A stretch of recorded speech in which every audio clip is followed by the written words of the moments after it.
Hey, cuties. Hello, hello.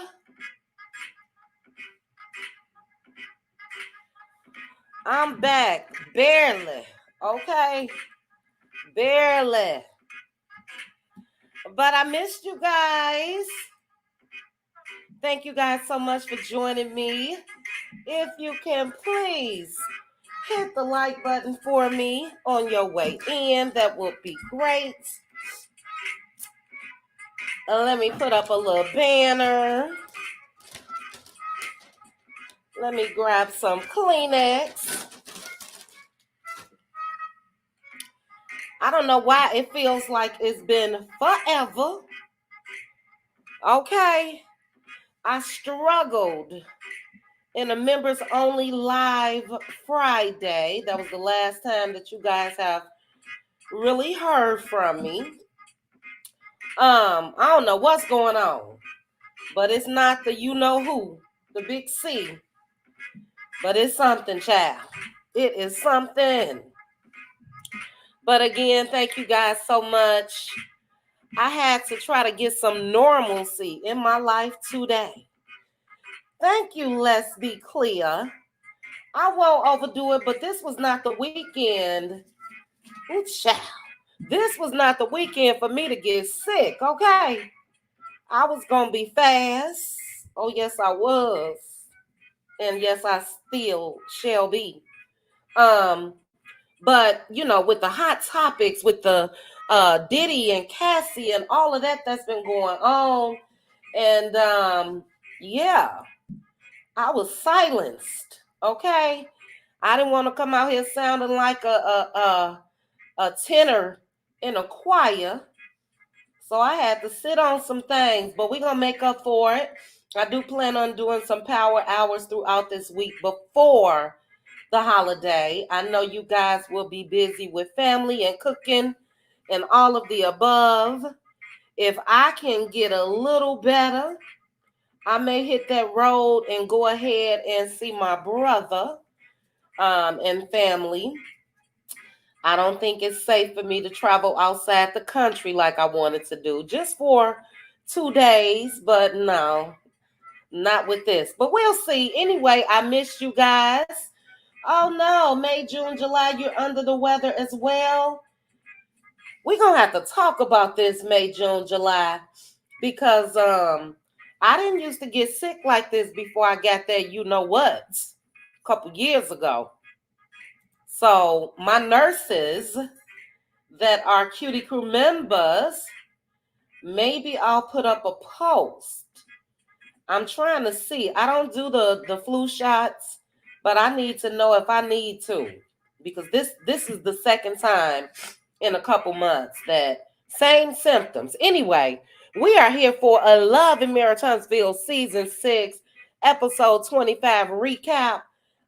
If we have time to discuss after, then we'll definitely discuss more, whatever this is that's going on with me, child. The devil is a lie. All right. All it did was prevent me from being fast. That's it. God was trying to tell me something. Okay. All right. Esther Jones. This is what I'm talking about. For YouTube purposes, try to misspell. Just say the big C. If you guys want to discuss that, they trip on that. But yeah, same, Esther, same. Anyway, let me say some hellos. Again, if you have not hit the like button, please go ahead and hit the like button for me. I love this episode, and I'll get into more why during my recap. But hello, Linda Gamble. Linda Gamble is a legend out here in these YouTube streets, okay? Thank you for joining me, Linda. Veronica Monroe. Hey, Veronica Monroe. Gwendolyn Love, hello. Miss Lady One, hello. Shout out to the Cutie Crew. Thank you guys that was one of the shortest members only lives that we've had And it was an hour and a half, I believe, but that's short for us. But I thank you guys for riding it out with me this past Friday. Thank you to those that joined the panel that really kind of took over. We discussed some things. But again, it was not what we do when it comes to members only. But shout out to the cutie crew in the chat. Hey, Deborah. Hey, Ernestine. Teresa, I think I got you. Let's be clear. Hey, let's be clear. Hope you're doing well. Hey, Beverly. May, June, July. Hello again. Peace, love, and prayers. Happy holidays to you as well. Let me say this real quick before I forget.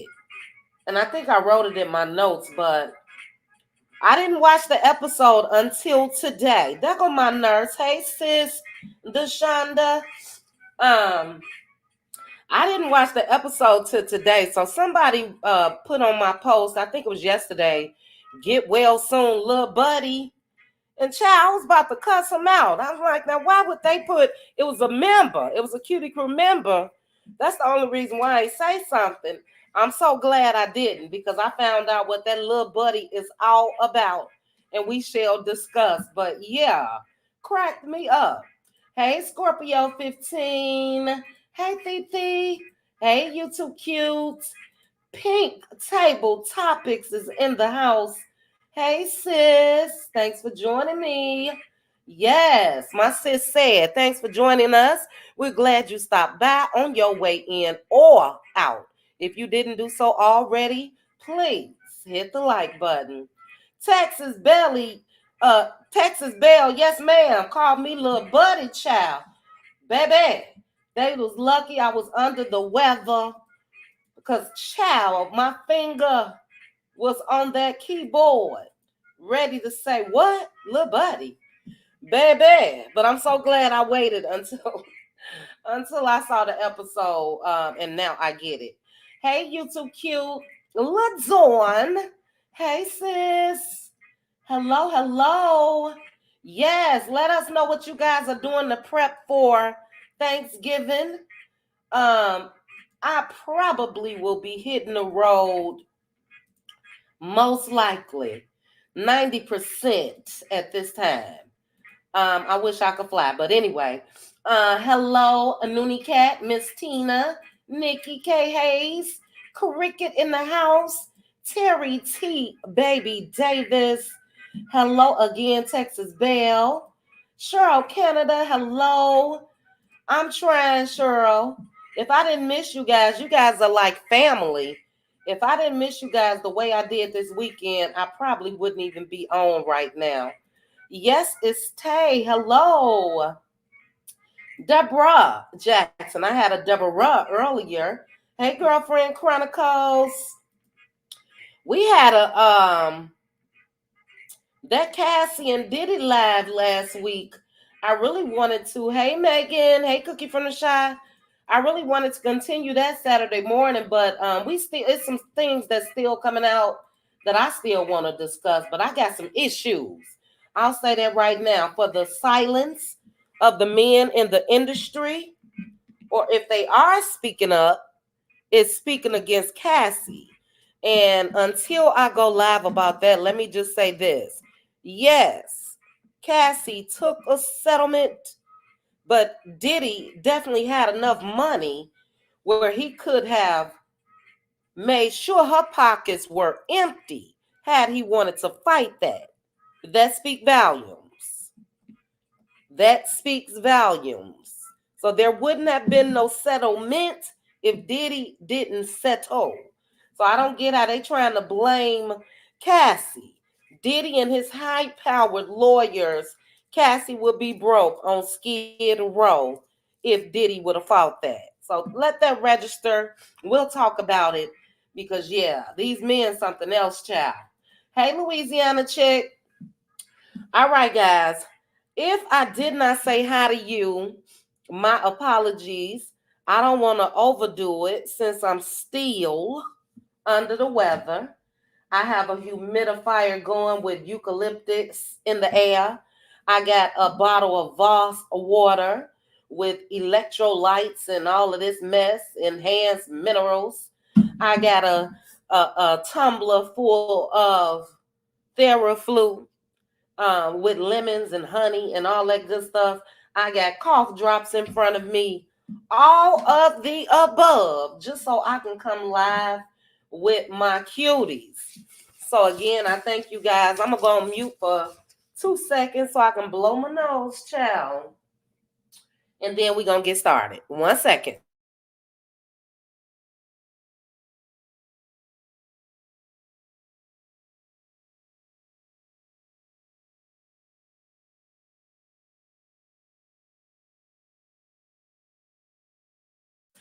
All right, all right. Ooh, that made me feel a little better.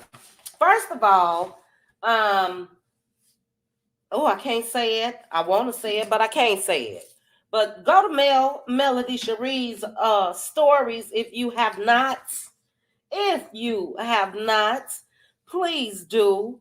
Um, and yeah, I'm loving it. That's all I got to say. We'll discuss that as well.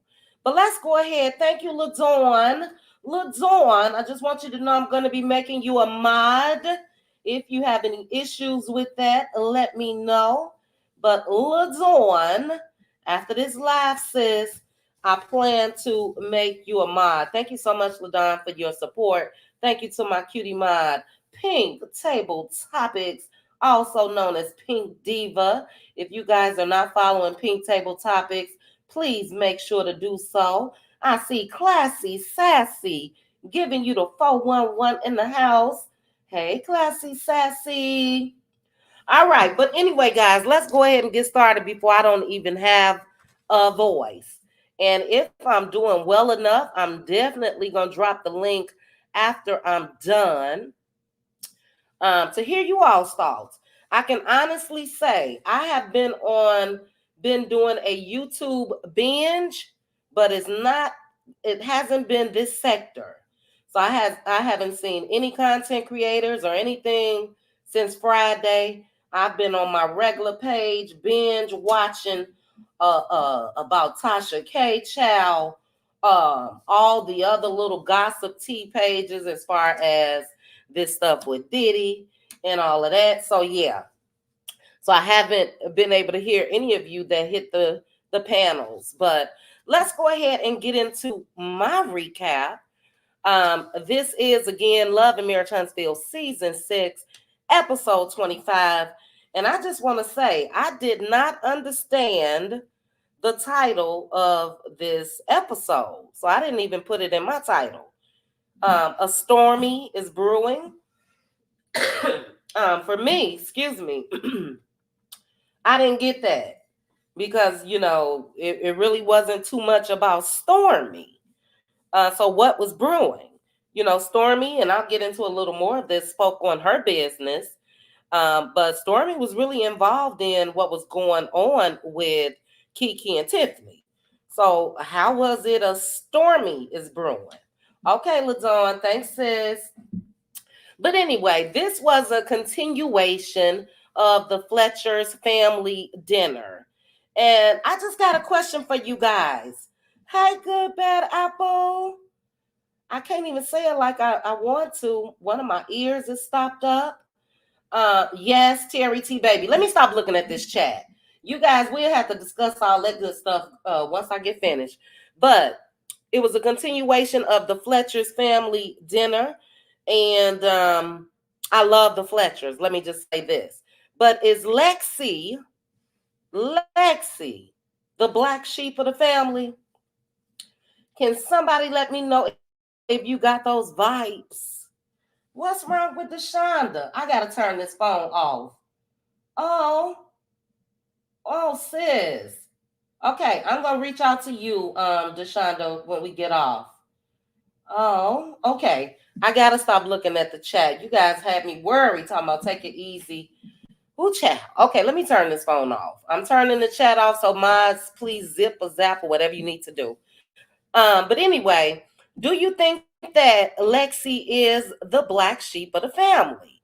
Now, she is Chris's daughter. She stated that the family does not invite her to any of the family functions or vacations. And she said that she hasn't been around the family much at all. Now, she mentioned November, but we don't know when this was filmed. So I would have liked to have, 6 months, 9 months. When was that filmed? But I must say, this is what really struck me as a little bit. I got gave on the side eye when she asked if she's ever been on any family vacations. They said she has, and when she asked when, nobody could answer her. Everybody was silent. And that was very telling to me. So, this is my thing. I would like to know if Lexi was raised by her mom only. And, like, did Chris get her every other weekend? Chris and Nell get her every weekend, or whatever the case may be. Did Chris include her like he should have? It seems like there's a lot of anger that's built up in Lexi. But what I did like was Nell putting her foot down. Now I'm gonna tell you guys this. It was a lot of clear stuff going on. So you guys know. I hope you know what I'm talking about when I say clear. There's a lot of cussing going on in front of the parents. A lot of cussing going on in front of the parents. And normally that's clear folks. We don't do that type of stuff. That was a lot. But it seemed like for me, and I love Nell Fletcher. I'm gonna get into more why soon. But it seemed like Nell didn't put her foot down until Lexi cussed.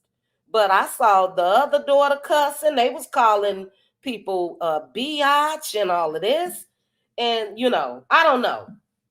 So this is what I think. I think that and again, I'm just speculating. I think that Lexi probably wasn't raised in the house with the other children. So we got the oldest son, I believe his name is Lance. He's a cutie too. Nell, how old is your boy, child? Lance. We had Chris Jr., and then I forgot the youngest daughter's name. But I think that maybe Alexis was raised by her mom and wasn't around the other kids. And because of that, it seems like to me that it's caused some type of resentment. Now, Lexi's complaints seemed materialistic. She kept on mentioning the cars and all of that. But for me, I'm just going to be honest, guys, there seemed like there was a difference. We had the niece going at Lexi. We had the other kids going at Lexi. We had Nell Fletcher going at Lexi. Not one person was on Lexi's side. And that was a little telling again for me. She said that they all ganged up on her, and yeah, they did. They really did. Now, this was disturbing though. Hey, Ringbass, thank you. I'm glad I tried to get to a little normalcy now because talking like I'm talking is making me feel much better, actually. But this worried me when Lexi said that she will come back and set the whole damn house on fire. Um, yeah, that's scary. Now that's a threat, Lexi. And I want to be on her side because I feel like that maybe there was some type of, even if it wasn't on purpose, I feel like there was some difference when it comes to her. But you can't go around saying you're going to set the house on fire. And if that was me, she would never step foot in my house again, child. Classy Sassy, you put, I'm wondering if Alexis has siblings on her mother's side and if she has a good relationship with them. Good question. Good question. LaDawn, you said she is the black sheep because she placed herself there. Okay. Just listening, you are on the same path as LaDawn. You say yes, but it was by her choice. Okay. All right. Texas Belle, I love the Fletchers too, but I think she's the black sheep, but I don't think it's the family's fault. Yeah, and that's why I keep mentioning the mom. And look, you guys know I don't know nothing, but this is what I do know. Chris and Nell said that they got together when the kids were what, under 1 or 2, meaning Nell's oldest son, that's not Chris's son, and Lexi. They were very young. And if you fall in love with somebody else and you got these young babies, then the other people, the other parties, may have a little bit of resentment and they may fill their children's head with things. Now, again, I don't know if that is the case, but on the outside looking in, it seems like it. Yeah, I do agree. It seems like she was shady on purpose when it comes to her wedding. They said that they were like some of the last to be invited to the wedding. So I took that as to mean that, that's all they were invited. I don't think that anybody had a role in the wedding. I'm wondering if Chris even walked her down the aisle. But again, I was on Lexi's side until she somewhat. I understand all parts, but I wish that this is what I wish. And I don't know if I wish that. I wish that the conversation would have been really more with her, Chris, and Nell Fletcher without the other kids. And I don't want to say kids because they're all adults, without them chiming in as much. I think that's why she felt ganged up on. But she has a lot of anger issues. And we'll discuss what they said later on, which I think will be an excellent idea. But I can say this was a lot, but it's definitely reality TV.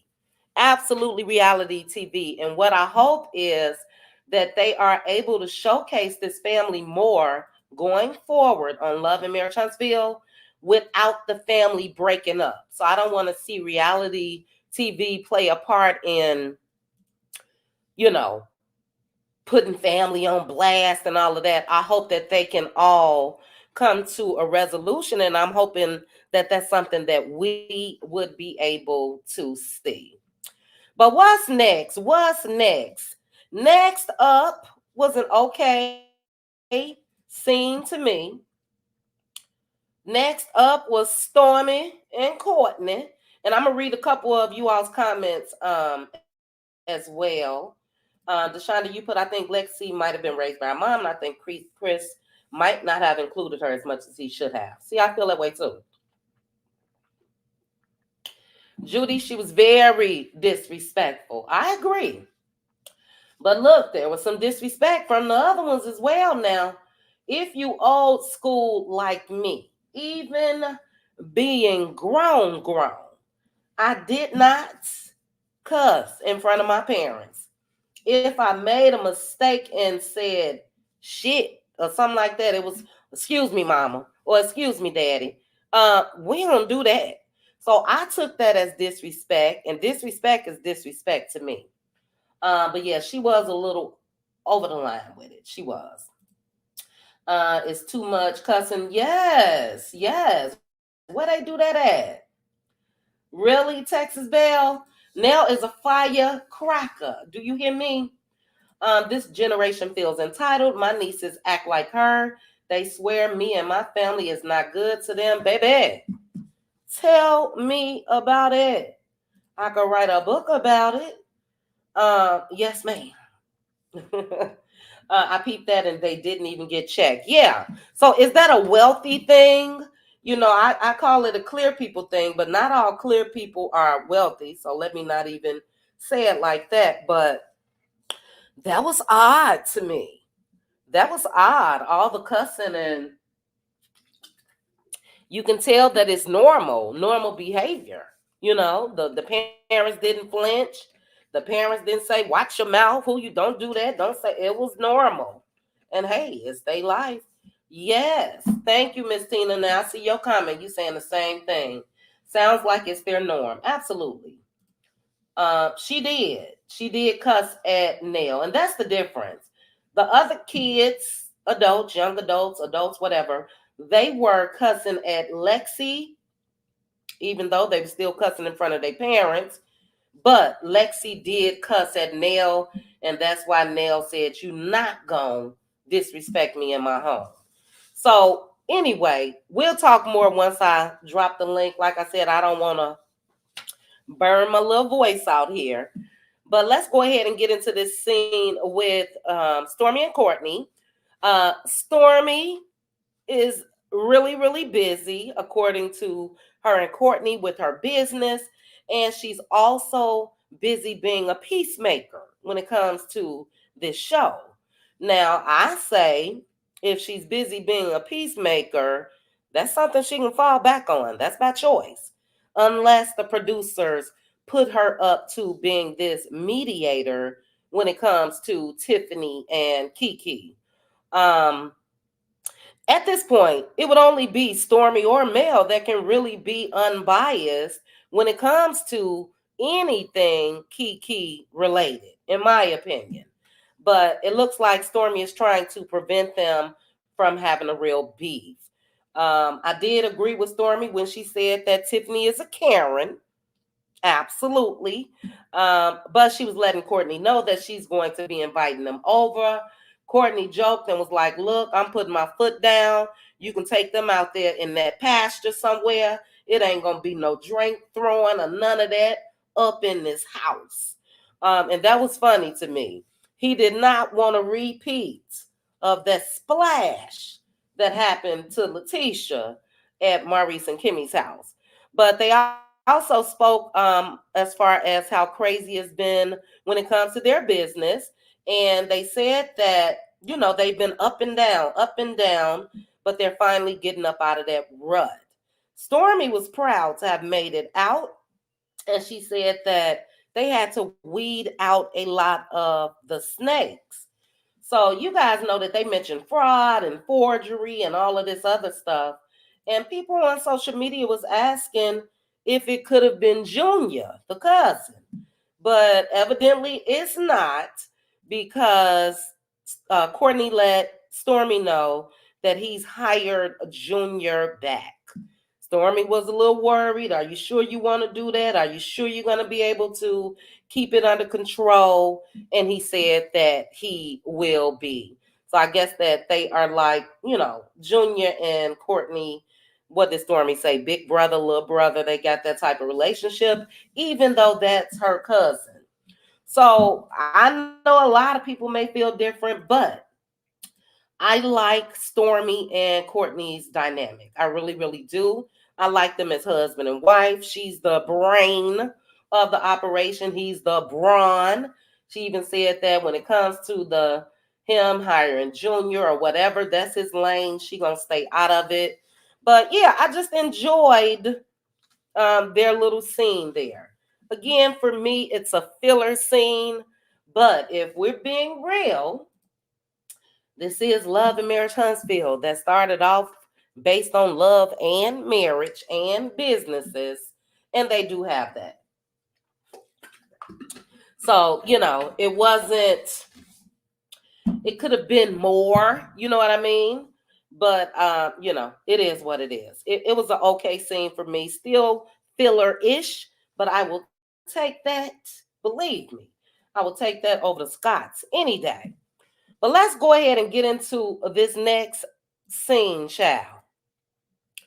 And this explained a lot. This explained a lot by his own words. Mr. Martell.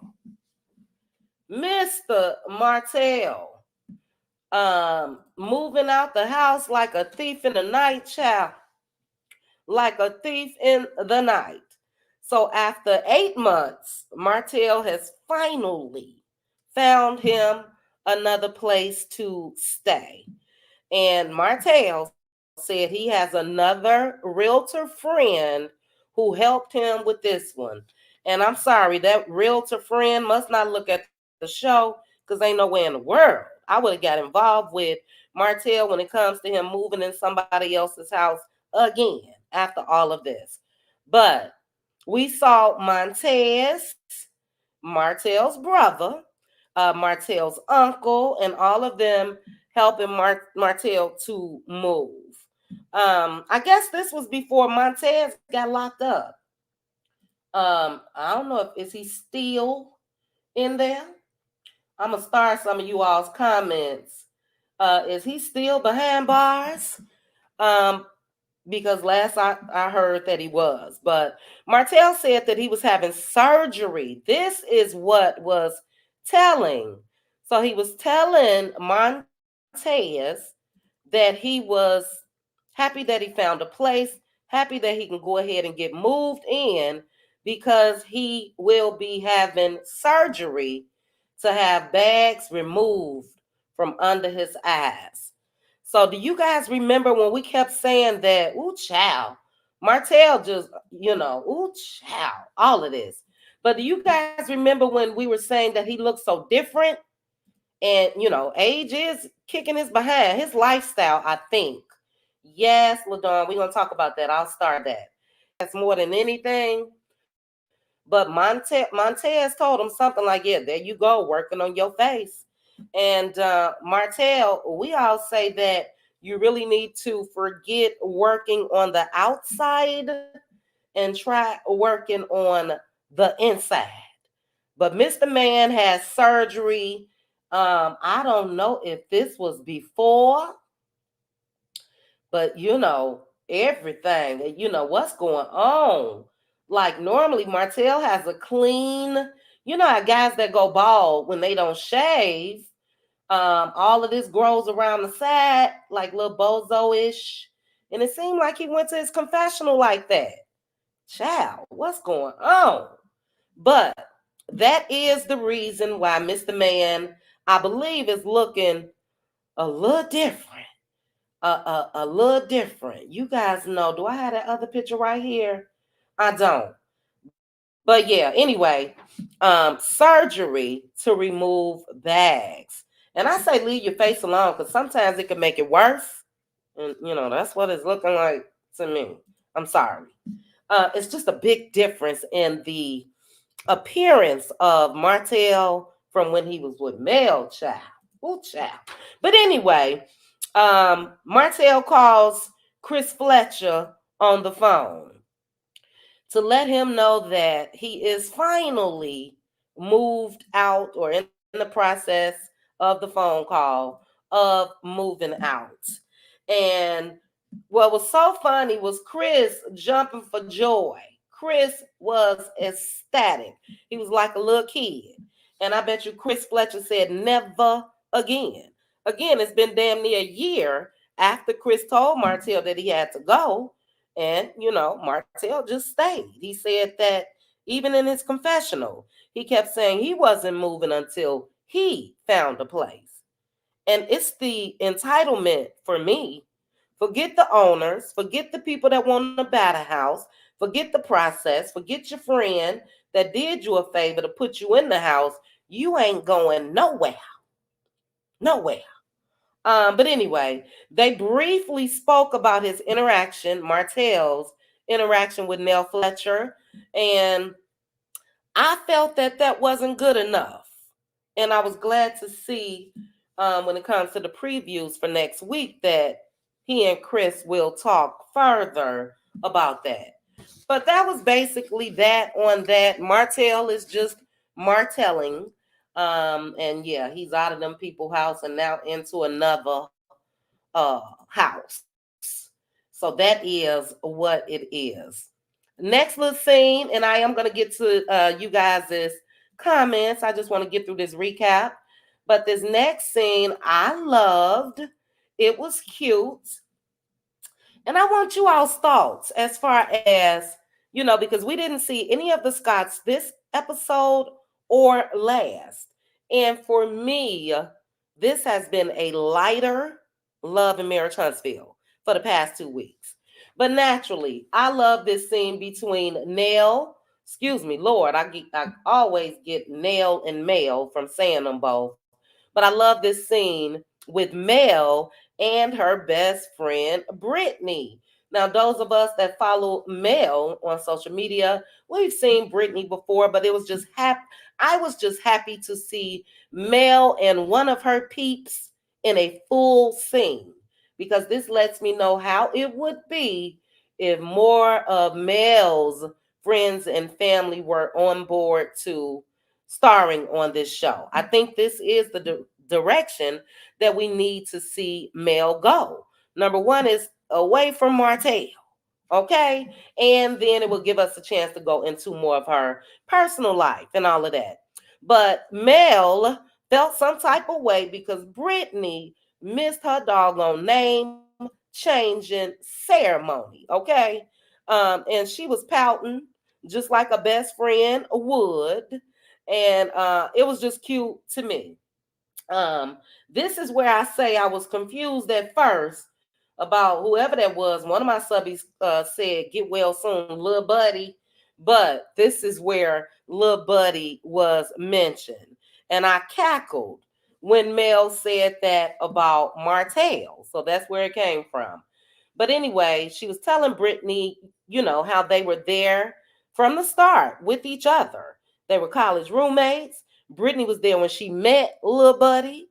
Brittany was there when she got engaged to Lil Buddy. Brittany was there when she got married to Lil Buddy. And Brittany was there when she divorced Lil Buddy.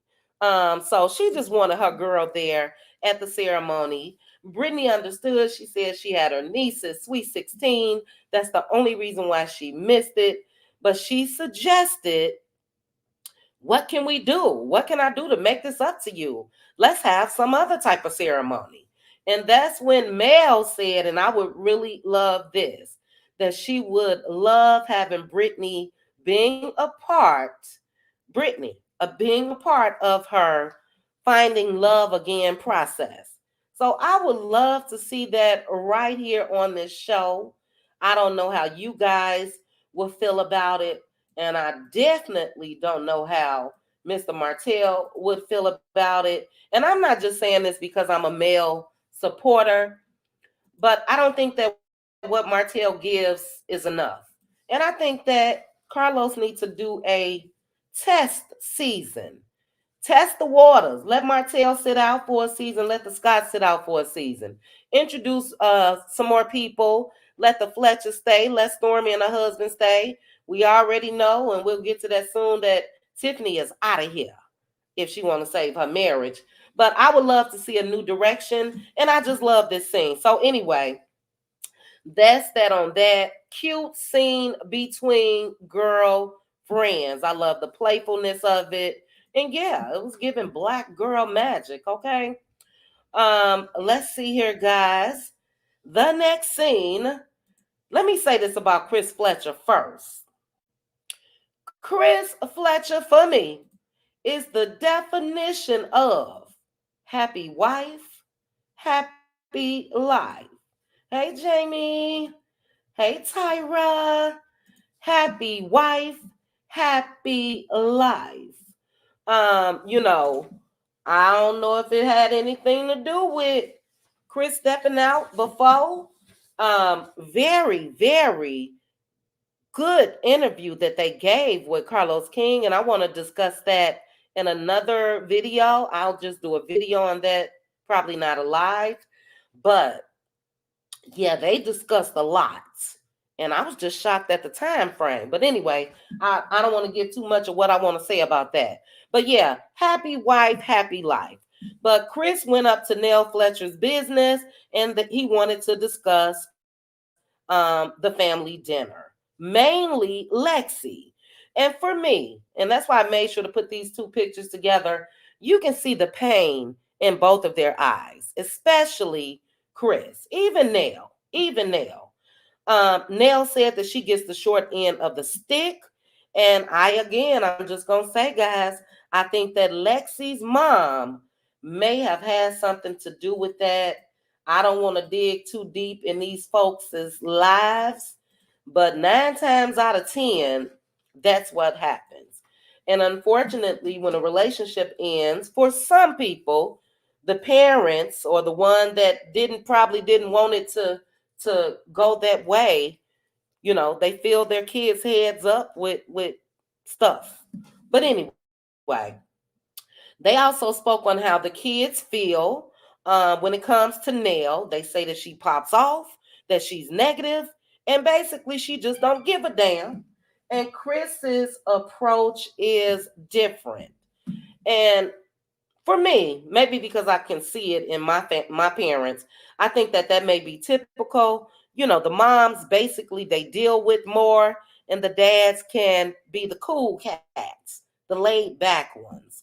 Um, so yeah, I don't know. But I love what the Fletchers can add to this show. And this is why I put it in my title. This is reality TV. It's the good when it comes to family, when it comes to a wealthy family and their privileged kids, or it could be the bad when it comes to the dynamic of not introducing, but coming into a marriage with children already. So, as I mentioned earlier, I hope that they can really resolve everything and that they won't allow reality TV to come in between them. I hope that they can use this show and use this platform to really show, especially Black folks, a way to mend things. So Chris and Neil Fletcher said that the counselors need counseling. So they did agree that their family does need to sit down and talk to somebody. But I did agree with what Nell Fletcher had to say, and then we're gonna go ahead and get into this last scene. She says that, you know, sometimes you gotta change from mommy to mom so that these kids can grow up. And I do think that it's a lot of privilege there, which is a privilege. Don't get me wrong. It is a privilege, especially listening to Nell and Chris's interview with Carlos King. It's a privilege that they're able to do the things that they're able to do with their children based on their beginnings and where they grew up. So if you guys didn't see that interview, make sure to go over to Carlos King. Like I said, I will be discussing that either in a power hour or a video. Excellent, excellent interview. But that was a great point.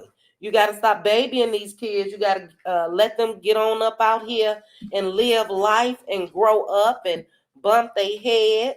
I can guarantee you if mom and daddy wasn't there to bail them out, then they'll start doing things differently. But we'll have to discuss when I drop the link as far as Lexi.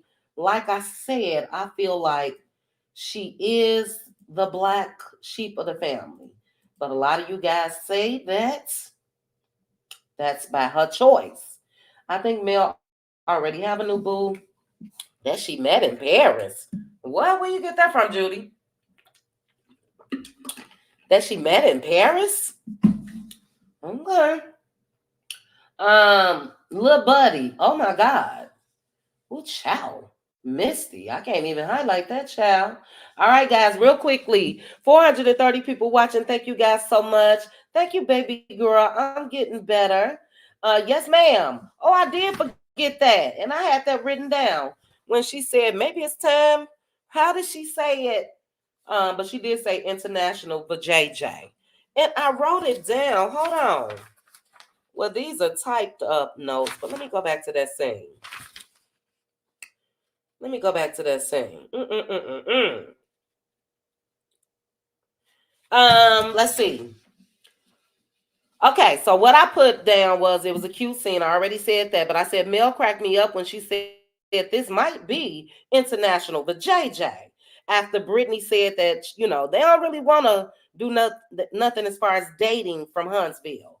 And yeah, I know that's right. Broaden the horizon, get on up out of Huntsville for show. Because what we see when it comes to some of the men in Huntsville, baby, But yeah, she said she may just have international for JJ. I know that's right. And I ain't mad at her. Mel need her own spinoff show. Oh, she just put something on her page as well where there's going to be, it looks like it's going to be an excellent black reality show on Nubian. So you guys make sure to go to Mel's Instagram page as well. I saw it maybe 30 seconds or so before I went live, but I'll put it on my community wall as well. But anyway, guys, let's go ahead and get into this last scene. And then I will jump in the chat and read some comments. The last scene was Kiki going over to Stormy's house for her sit down with Tiffany. Now, let me say this first and foremost. Kiki looked great. She did. Them calves walking up them stairs, baby. Kiki looked great. But she did come in a little hot. Now, Stormy said that she was having some issues when it comes to her air conditioner. And Kiki went on to explain how the methadone makes her perspire more than she normally would. And this is what I thought. Excuse me. Let me take a sip of this Theraflu, y'all. Hold on and let me cough.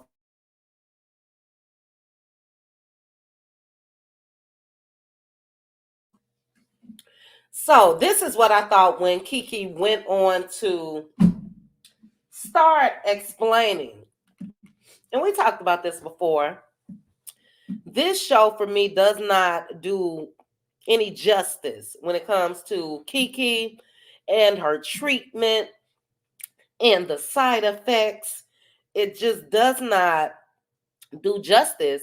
And it seems like because of that, nothing that's really in detail. For instance, with a drug counselor or something, that somebody that can come on this show and sit down with her and really educate the public.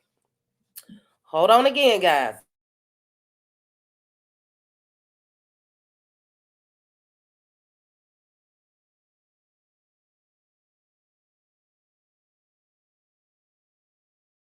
So, as I mentioned, it's a missed opportunity when it comes to the show. The producers, Carlos, everybody, because I feel like if they would do that, I guess the cough drop is making me cough. But I feel like if they would do that in that manner, then Kiki wouldn't feel the need to explain everything. Now, thank goodness that there are a couple Cutie Crew members. Hey, trending. I can't even say it the right way. Hold on, guys. I got to take another sip. Oh, my goodness.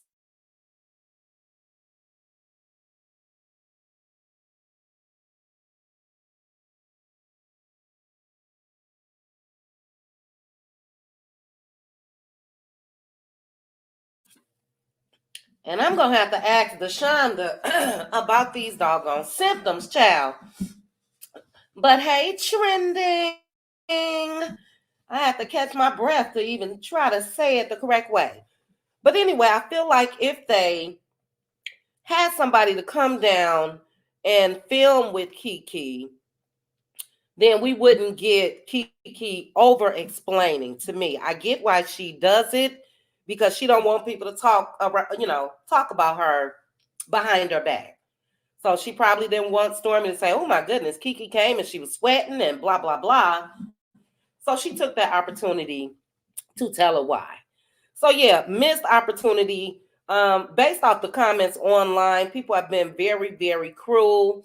And again, the show could really educate folks about something so serious.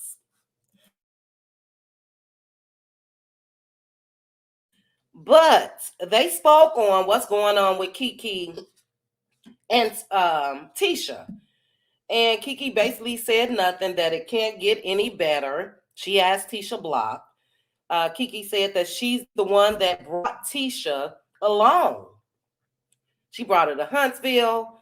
She's the one that even told Tisha, you should go to college and all of that.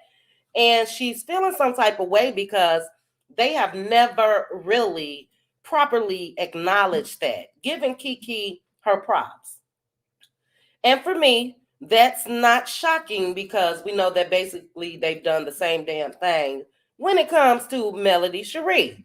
I don't expect them every season to say, Mel gave me this opportunity. Mel gave me this opportunity. Or it's because of Mel we got this show. Because of this show we was able to do this. I don't expect that, but I don't know. Maybe that's how I'm set up when it comes to loyalty. I'm a little different. So I understand what Kiki is talking about. Feeling some type of way about that. But in this scene, I did notice, Kiki is very animated. I think she's mentioned this before, sort of theatrical. And I think that sometimes it can be perceived as if she's angry. And I don't think that she is, but I just think that's her way of explaining herself. Sometimes her tone, and I can see how they probably tried to use this against Kiki. We shall see later on in this season. But I think that her tone, especially what she did, that she regrets at Kimmy and Maurice's house, I think that all of that could be used against her. But what else? It's draining to me. I'm really over the Kiki and Tisha dynamic. So, like I said, I would hope that the show would bring in another dynamic and just do some justice to Kiki. Well established professor. She was, or whatever the case may be, and we don't hear about any of that. I don't like that. But as far as their relationship, it's draining. I don't think that there will ever be any resolution when it comes to Kiki and Tisha, especially as long as Marceau is in the picture. But they spoke on Tiffany and all of her shadiness. Stormy mentioned how when Tiffany interviewed with Carlos, and Tiffany was shady as hell in that interview. But she said that you guys remember, Tiffany said that Kiki was doing anything to be relevant. Tiffany talked about how Kiki jumped a fence at a game so she didn't have to pay. Just real disrespectful. And that's that Karen stuff that we talking about. Because when Tiffany has been confronted with things, then she wants to play the victim. Um, and Kiki said that she really don't like that. How Tiffany is coming at her, but then Tiffany want to switch it around like Kiki is the one that's coming for her. And yeah, we shall see how that plays out.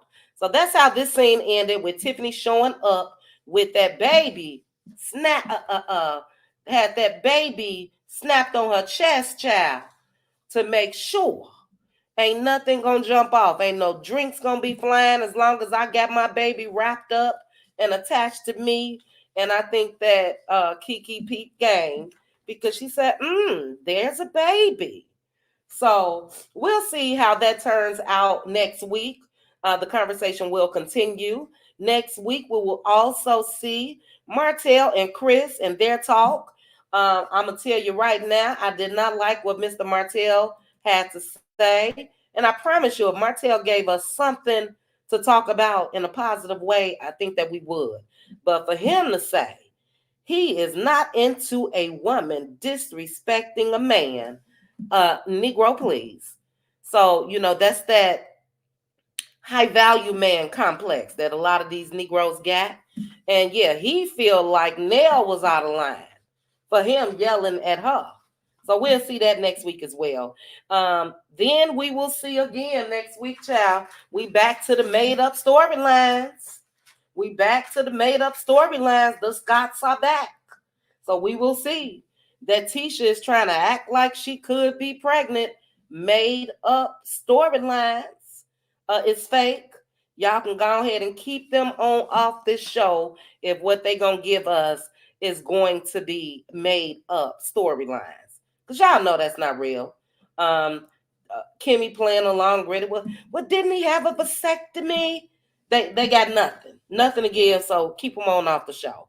Then we will see an emotional scene next week between Chris Fletcher and Chris Jr. And it brought Chris to tears. So, like I said, that is reality TV. We just don't want the family to fall out because of reality TV. Can't wait to see it. And then last but not least, we got Big Lou. next week that's going to put his foot down. And he's basically telling Tiffany it's a wrap when it comes to reality TV. So I think now we know why Big Lou has not been on this show. Big Lou is over it. And I was just trying to think to myself. I mean, I know that Tiffany is messy. I do know that. But is it that bad? Oh, definitely not. Good Bad Apple. Definitely not. But has it been that bad when it comes to Tiffany and Big Lou for Lou to want them off this show? Or let's not forget about the rumors that was going around. Could a Big Lou be trying to jump ship before some shit come out? So I don't know. Can't wait to see. I got more. It's been a terrible week for me to get sick.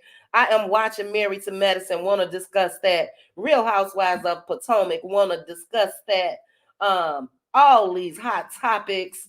But yeah, I had to sit my butt down. So we will discuss the other reality shows. I am curious as far as you all's thoughts. I cannot believe I made it 56 minutes. And that's why I said I needed some normalcy to make me feel better. So I'm going to drop this link and I'm going to read some comments and then we'll discuss for a little while and then be up out of here. But let me see here. Now I can get back on my phone. I'm going to pin the link. Shout out to the cutie mods in the house. Um, yes, it's Tay. Yes, yes, yes.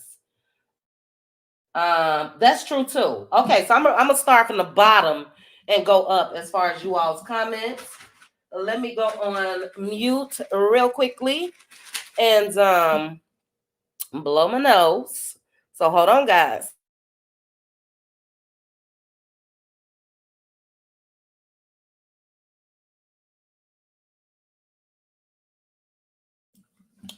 Woo wee! I don't know what type of virus this is, but it is never ending. Do you hear me?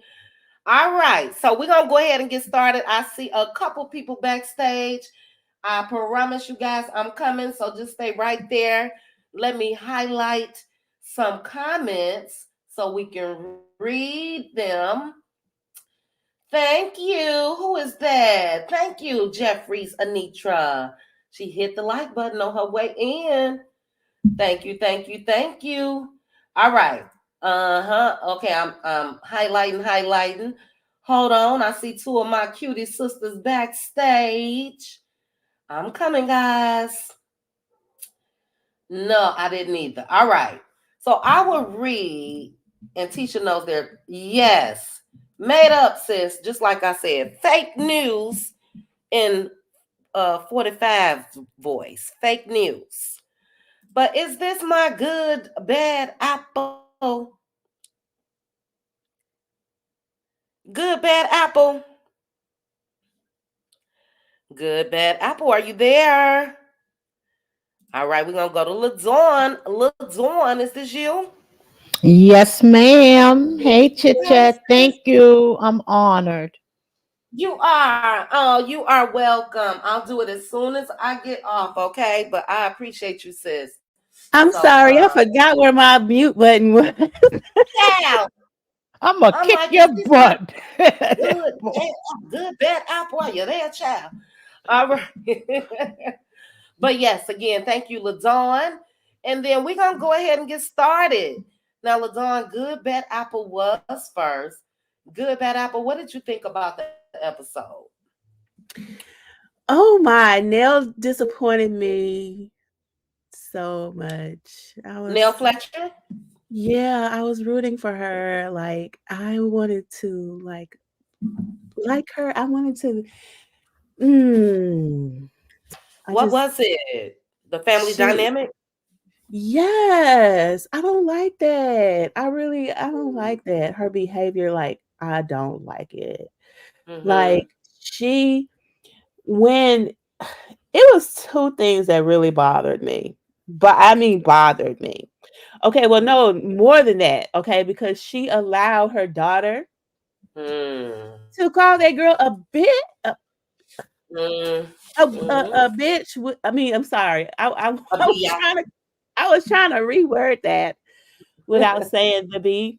Yeah, a Mm-hmm. witch with a B. Like, why would you allow that your sister to? I mean, your daughter to call her sister out of her name like that? No, ma'am. No, ma'am. No, ma'am. No, sir. No ham. No, sir. No, ma'am. No turkey. No ham. I'm sorry. I done had a little bit to drink. Mm, But mm-hmm. yeah, like that just made me mad. Like, why? No, no. And then, like, for her to say, I told you not to invite her. What? Mm-hmm. Oh, what do you mean? You gonna To have a keep family dinner without a family member? without a family. Well, look, now sometimes it gets to that point, but in that case, that definitely shouldn't, sometimes you got to part ways with family, unfortunately. But in that case, No, the not in that kids, case. no, that's what I'm Not saying. in In that that case, case. yeah, not in that case, for sure. As the parents, but sometimes siblings may say, look, I've done all I can do, but it shouldn't have been said. I agree with you. Go ahead. And then it was another scene like she was talking with Chris and he said I just gonna have to, he said something about I'm gonna um something to the effect of I'm just gonna have to resolve to not deal with Lexi or whatever. And she said, I respect that for you. Like, no, I cannot abide by any woman that can be with a man and allow him to not deal with his other kids. That just doesn't. Mm-mm. Do you That think don't that's sit the right with case? me. But do you think, and I'm just, I love a good debate. So I'm just playing devil's advocate. Do you think that was really the case? Because they really tried to paint that girl like she didn't know what she was talking about. They So do tried you it. think, They right? tried Do you it, think and it that was they did obvious to not? me. It was obvious to me that she has been treated differently. Mm-hmm. Obvious to me Mm-hmm. because I've seen that. Like I didn't have that dynamic in my own family, but I I've did. like around adjacent like Yeah. extended family, I've seen it. Mm-hmm. And if I would be looking at my father sideways if he had outside kids And and didn't. treated them differently than he Mm-hmm. treated me and my siblings with our Mm-hmm. mother. You know what I'm saying? It's just the principle of it to me. Like, and I understand that Lexi's mom could have um planted dissent, in her mind, because I have seen that, with after my mom and dad divorced, my mom was dating a guy who had kids, who had a daughter, and she resented my mom like that, but it wasn't my mom's fault. Well, that could be the same thing with Neil Fletcher. Exactly, and I understand. So my thing is, being the parent, you should be the bigger person and say, look, I understand because you didn't ask to be put in this situation. So, let's, they really should have take the responsibility to work things out. Yeah, but and Right. let me say this real quickly. Like JJ, what's your name? JJ at Miss Wynn. She said, and I definitely agree. I see your comment on my phone. I'm looking for it on this desktop so I can highlight it. But JJ at Miss Wynn said we need more information. And we do. Right Yes, now we it's do. speculation. We don't know if Lexi was there with the other kids. We don't know if maybe she only came once a month, once every other weekend. We don't is even I was speculating that seemed like her mom may have put some thoughts in her head. So it's really all speculation. But Yeah, go it ahead. is all speculation, but I could see the dynamic between her and Chris was making excuses. I get that. Okay, there's a mom, and she might be a bitter baby mama. I've seen many bitter baby mamas. I've dated men with bitter baby mamas, but like I've told them, it is your responsibility to be present in that child's life. And Mm-hmm. despite the bitter baby mama, what are you doing with your life to include her in your life? Can I say something, chit chat, to that? I mean, not to that, but from my experience. Yeah, hold on. Okay. Just hold your thoughts. We're gonna get to you. And yes, good bad apple. I do need your thoughts on everything else in the episode, but I feel you on that. It's not a good feeling. I would think that anybody that's went through that, and again, we're going from just this one little sit down, but it's definitely something there. And I don't think that Lexi was making everything up, but we have to, I think it's some issues. Yeah, I'm taking that into account. I'm taking the bitter baby mama aspect into account. That's Uh, definitely because she said, they both said that Lexi was 16 months old when they got together. That is you. I had a principle of never dating a man with a child younger than 5. That was my principle right. when I was in relationships with men who had kids. Uh-huh. And that's the very reason why. And I probably should have made it even older. But None. moving along, Okay, you come my way. None. No cheer. Okay. But yeah, go ahead. moving along, I feel like Chris laid down for Martell when it came to his wife. I feel like Martell definitely has something on Chris, info on Chris that he don't want to make Coming back. Martell too mad. Mm-hmm. Yeah. Well, I'm waiting to see how far Chris goes with it, how far he take it, Yeah. because I really feel like he treats. I mean, less so than the Scots do, but I feel like he treats Martell with a little bit of kid gloves. You know, that's just that. And as Mm-hmm. far as Stormy and um Kiki and Tiffany, I'm just ready for Tiffany to go. Like I'm ready for the Whitlows to just go on and go on. I'm not interested in that because I feel like, Tiffany is just doing what she does to keep a spot on the show. And we don't get to really even see their lives because her husband is not invested in being on the show like she is. So we don't know Mm-hmm. what's going on in their household for real, for real. You know, all we know is Tiffany is always in some mess with another cast member. No. Um, and I do want to see Kiki not in no more mess either. I want, if they're not gonna focus on her life, she can go on too. Yeah. That's how I feel about it. People who are not showing what's going on in their own lives, but they are just steady bickering back and forth with other cast members, they can go on. I'm not interested in seeing none of that.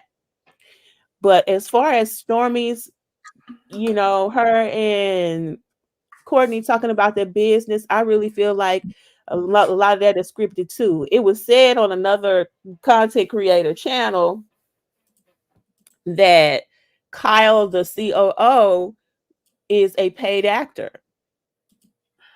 and that Allegedly. he was seen on another reality show as an actor, like acting, being another type of person. You know what I'm saying? Like they are making stuff up as well. And I'm just like, wait a minute. It's alleged. If we are getting, because It's It's alleged. alleged, All allegedly. But right. if I'm getting, but if I when I saw that scene, I think I said on your panel or something somewhere else that that was bad acting to me. Her little tears or whatever is always bad acting, and I felt like it was fake.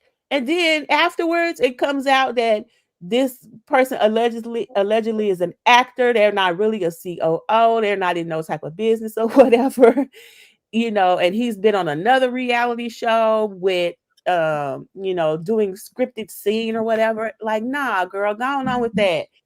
If that's what's happening, she and Courtney can go on too. Go on and go on. I Go think we handle can your court business. Yeah, I think we can see enough. For me, I can see enough of her lifestyle to tell that they've made something. Now, whether their business, whether their decisions, financial decisions, or whatever else has come into play, but I don't think that we can discredit them and try to act like Nobody everything is that's going on with them is a lie. It's evident that they got some cash, made some right. cash, and I'm not depending on taking what they've anything away from done. her as far as her business, but I'm talking about the content that she provides for the show. And Mhm. yeah, I'm pretty sure, like Austin Alexander said, Junior was never really fired. How you gonna fire somebody and then bring them back Well, after you you can do. said they were not producing results? Like, come Mm, on. I'm talking about what they are showing for the show. Yes, she has started a great business. I don't think uh, we know what's really going on with her business because they're trying to portray something that's not true. They're producing fake content for the show. I feel like she need to, if she got to do that, she don't need to be on the show. She need to go on and focus on getting her business back on track like it's supposed to be. mhm. That's really all I got to say about the whole show. You didn't have any thoughts about Nell? Lord, I keep saying Nell when I want to say Mel. Oh Mel yeah, Pocket. that All right, and I thought go that scene was very cute. I think Brittany is so cute. ahead. And I would love to see her on the show, but I'm sure she don't want to, Mel has already All of said it. that Brittany don't really Yeah, want to be on the show. yeah. I think a I'm lot sure of she's them because agreeing they with see the Mel. the ins and outs. They know more of the backside of the show. YouTube and all these other social media. I think that's why a lot of them don't want that. But I enjoyed it too. I did. Yeah, All I right, thought it was and really then real cute. quickly, real okay. Go ahead. I was gonna ask you your thoughts on Martell moving, and then we got to get to Ladon. Well, I was gonna say that could be a whole nother show. I think Aunt Debbie mentioned it too. Like, Mel should, if they're not gonna put her storyline of finding love on the show, if they're not going to show it or Mm-hmm. whatever, Mel should produce her own show about Mm-hmm. her journey to find love. And I feel like maybe she can add a couple other women, like Hmm. 3 women on a Yeah. journey to find love, maybe Mm-hmm. traveling the world, traveling the country, Yeah. Good idea. just looking for love. Mm-hmm. Um, but I feel like as far as Martell moving, I don't care. All I right. really don't care. I we I don't care. All right. Well, I thank you. I thank you for all of your thoughts. You and Hannah Grace. You all are my debaters. It's a couple other of you where I know I can get a good debate out of you. So, as I mentioned before, sometimes I'll throw a curveball just to see what you're gonna say. I agree with you. I don't know if I really, really, I kind of get it somewhat, both parts when it comes to Neil Fletcher. Um, because of, again, there possibly could have been somebody else in Lexi's ear. But I can also agree with you. I didn't like how it was a gang up on her. And I think as the mom and dad, I'm not going to remove Chris from that. I think they were supposed to shut that down, especially with cameras rolling. Shut that Right. down.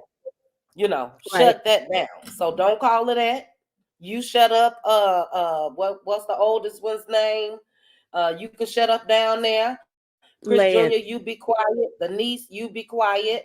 It was a gang up, but we don't know. So that's why I said I hope that we get a chance to see it, but I really want to see it as a way of them resolving it, resolve this anger and show us what that looks like. I think that that could be a very, very strong message to the public. Real quickly, and then I'm going to acknowledge some super chats. As far as male in this dating show, I hope we get to see it, but I'm really hoping because Mel has her following, her supporters, and that's set. So I really would love to see that on her own network. Number one, that's going to take them ratings throughout the roof. If she was to Right. do it on her network, because we all gonna be watching. We're gonna watch regardless. But and I also think that it would pose some type of issues if she were to do it on Love and Marriage Huntsville because of Martell. So Martell would be the big ass baby that we know that he is, and he's gonna say, "Well, if you showing her dating, then you got to show my dating." And you know what he's trying to do with his dating currently. So you know, catch twenty Exactly. two. But she's not, she'll never be on the show. So if he tries to force that, he more likely would be let go. Yeah, and we want that. So yeah, that's what I hope that happen. Even if he plans on trying to marry her to force her on that show, they're gonna have to let him go. So I think they're a step ahead when it comes to Martell. I don't know. I see some shifting going on when it comes to Love and Marriage Hmm. Huntsville. I'm not too sure, but again, 2 episodes without the Scots, I've enjoyed it. But good, bad apple. Before I And let run me just out, say one last thing. One last thing. I yeah, follow 30 Kimmy on seconds. Twitter, and Uh-huh. she asked what everybody thought about the show. She said, "I want to know what you guys think about the episode," and I politely let her know. Um, the fake storylines and bad acting from the Scots has not been missed these past 2 episodes, and I hope it stays Mhm. that way. Good. And no, Good. and we rather see your health journey than your sex life. Yeah, we've been saying that And my forever. comment got a whole lot of likes. Really. Yeah, Yeah, the people want to see that. The people want to see that. So I'm but glad that they yeah, said it directly to her. right. So I'm about to Mhm. drop back down to the chat. All right, good bad apple. Well, thank you. Thank Thank you you. for your commentary. Let me acknowledge uh, a couple Congratulations. a couple super chats. Peace, love, and prayers. You put, why would Lexi expect Nell to lavish? And I was wondering, what is she talking about? And then I guess you can continue.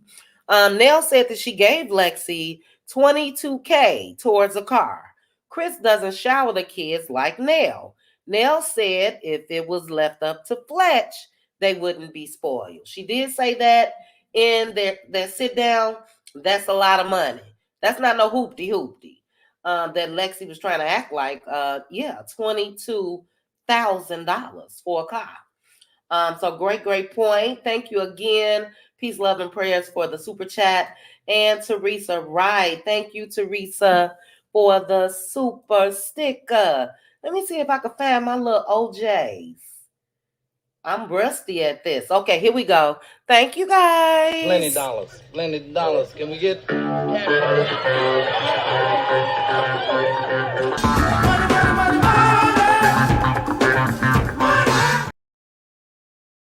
Thank you again. I appreciate it. All right, LaDawn. Before I get to you, LaDawn, and thank you, Deshonda Sis, for joining me on the panel.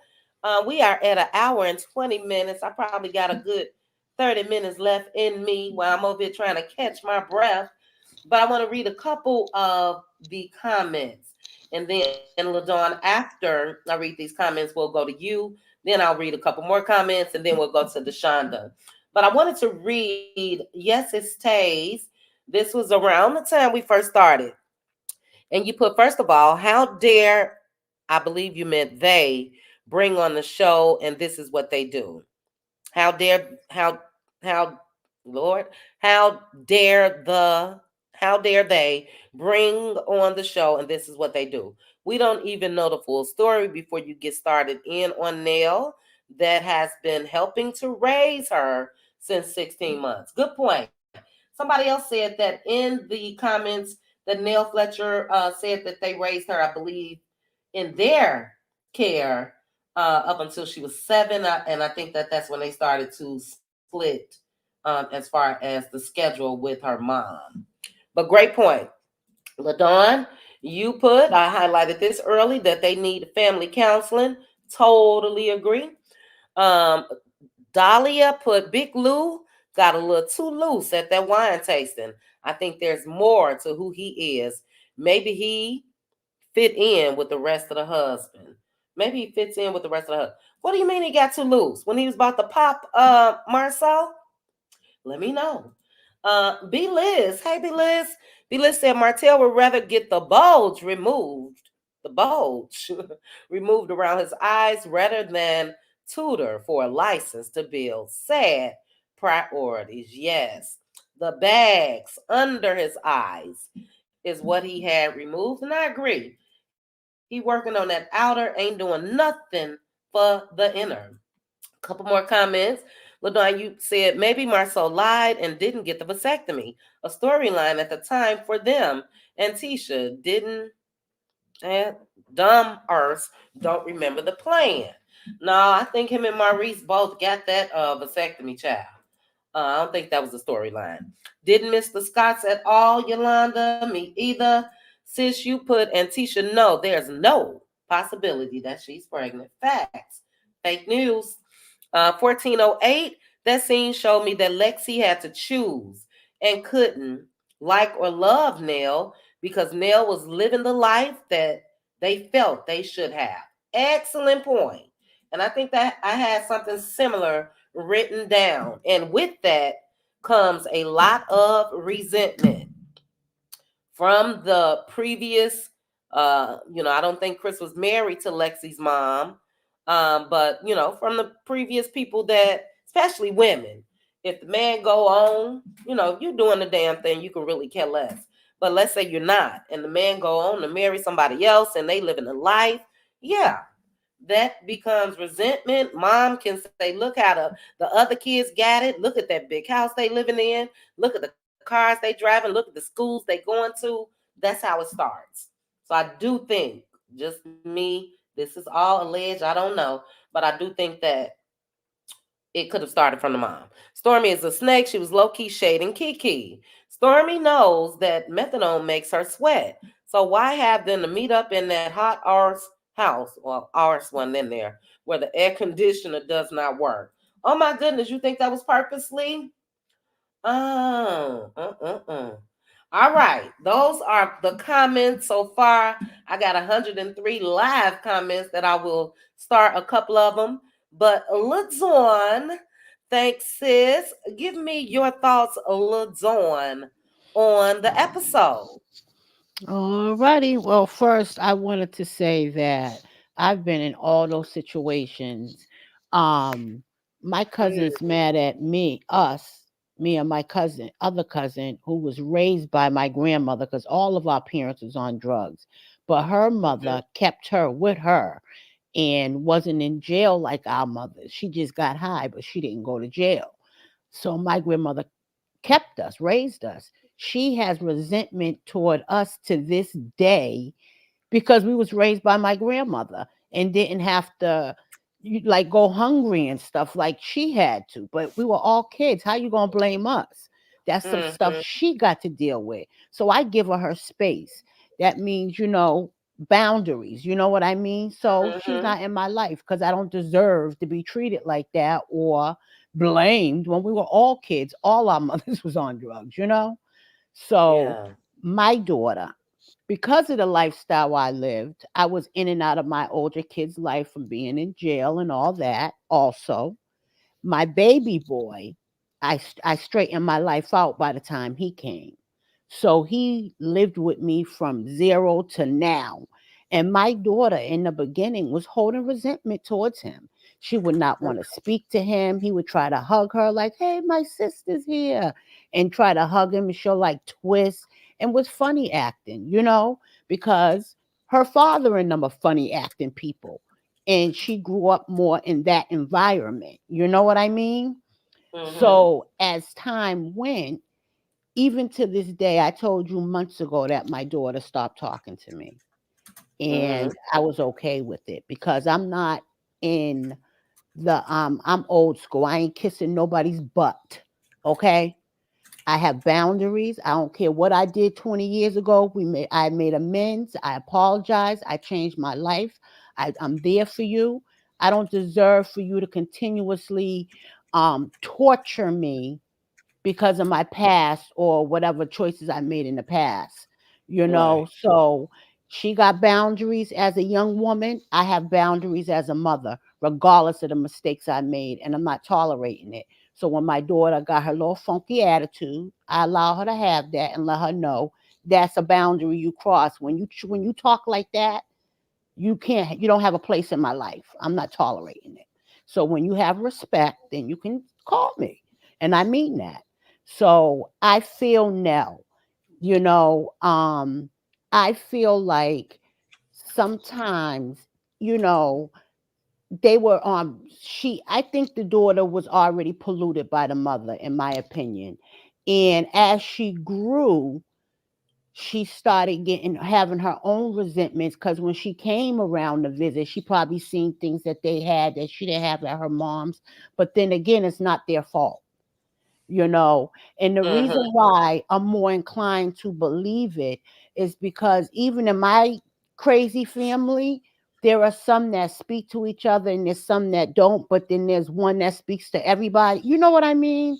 For Yeah. all of them at the table to have an individual problem with her, that tells me it ain't everybody else, it's you.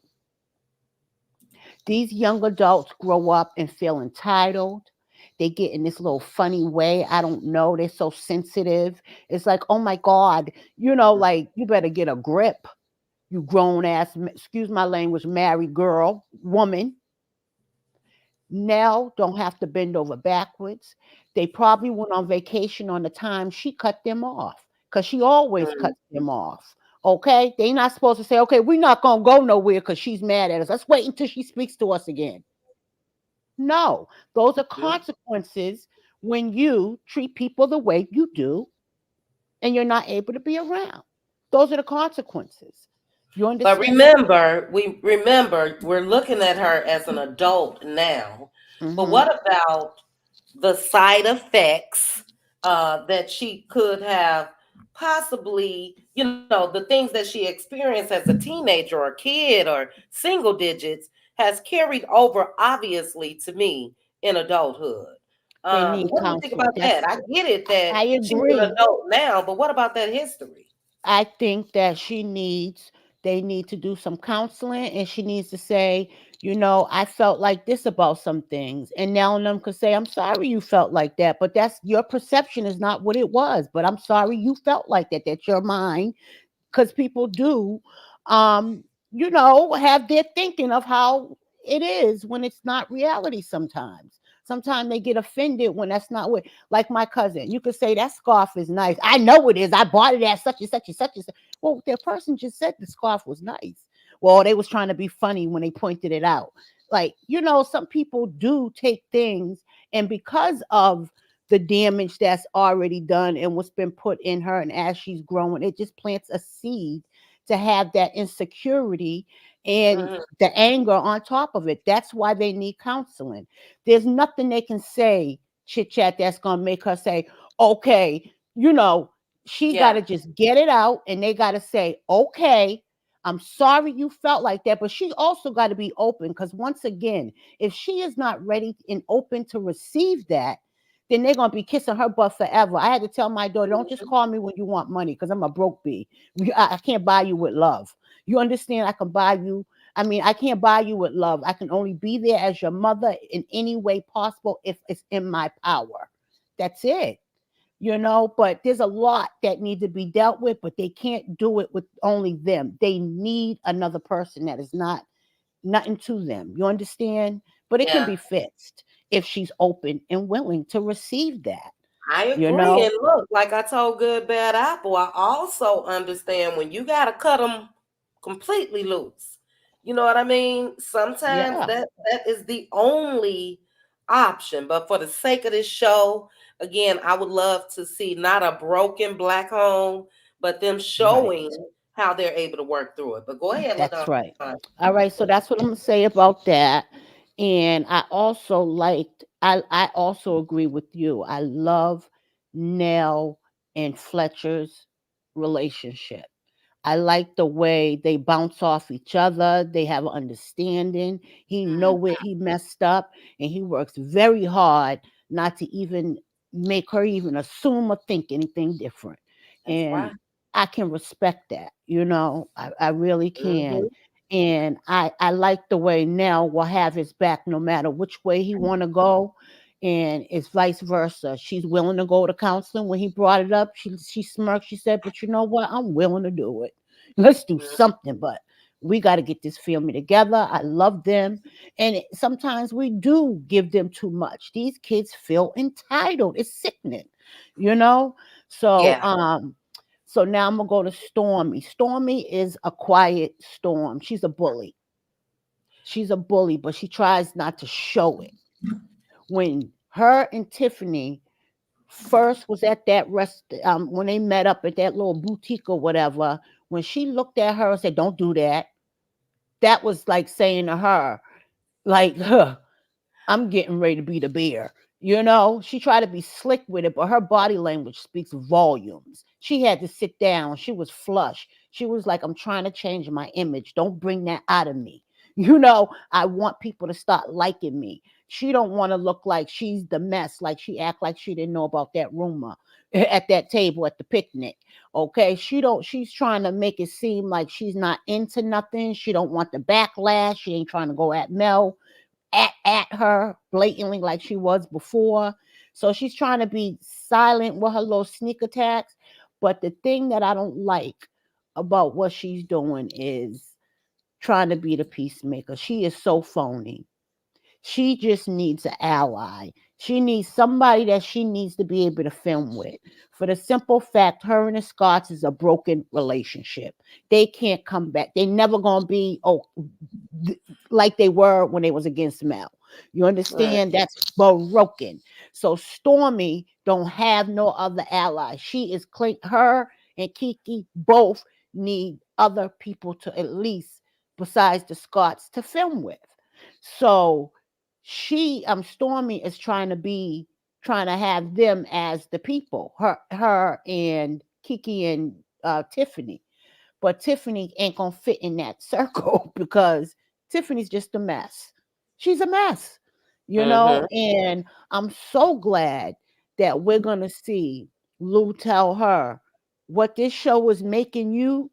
I don't like what it's doing to our family, our relationship. I don't like, and I don't think this is for us. This is not what I signed up for, you Hmm. know. Hold on, LaDon. Melanated, is this you? Yeah, it's me. It's me. Okay. All right. Bye bye. Okay. I'm Go gonna ahead, hurry up. LaDon. Okay, so I feel like that's what is going on with her. But I hope Tiffany does leave. But what I want to say about the churn, how you asked, you think there's a shift in the show, right? Hmm. What I do want to say is I like that because it's a balance. It's not gutter, ratchet, messy. We want a little messy Absolutely. drama.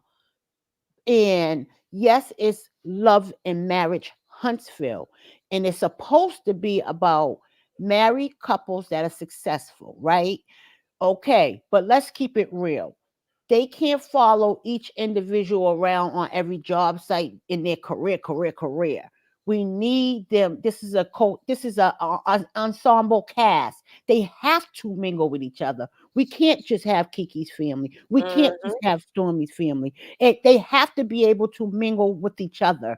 Their businesses are separate.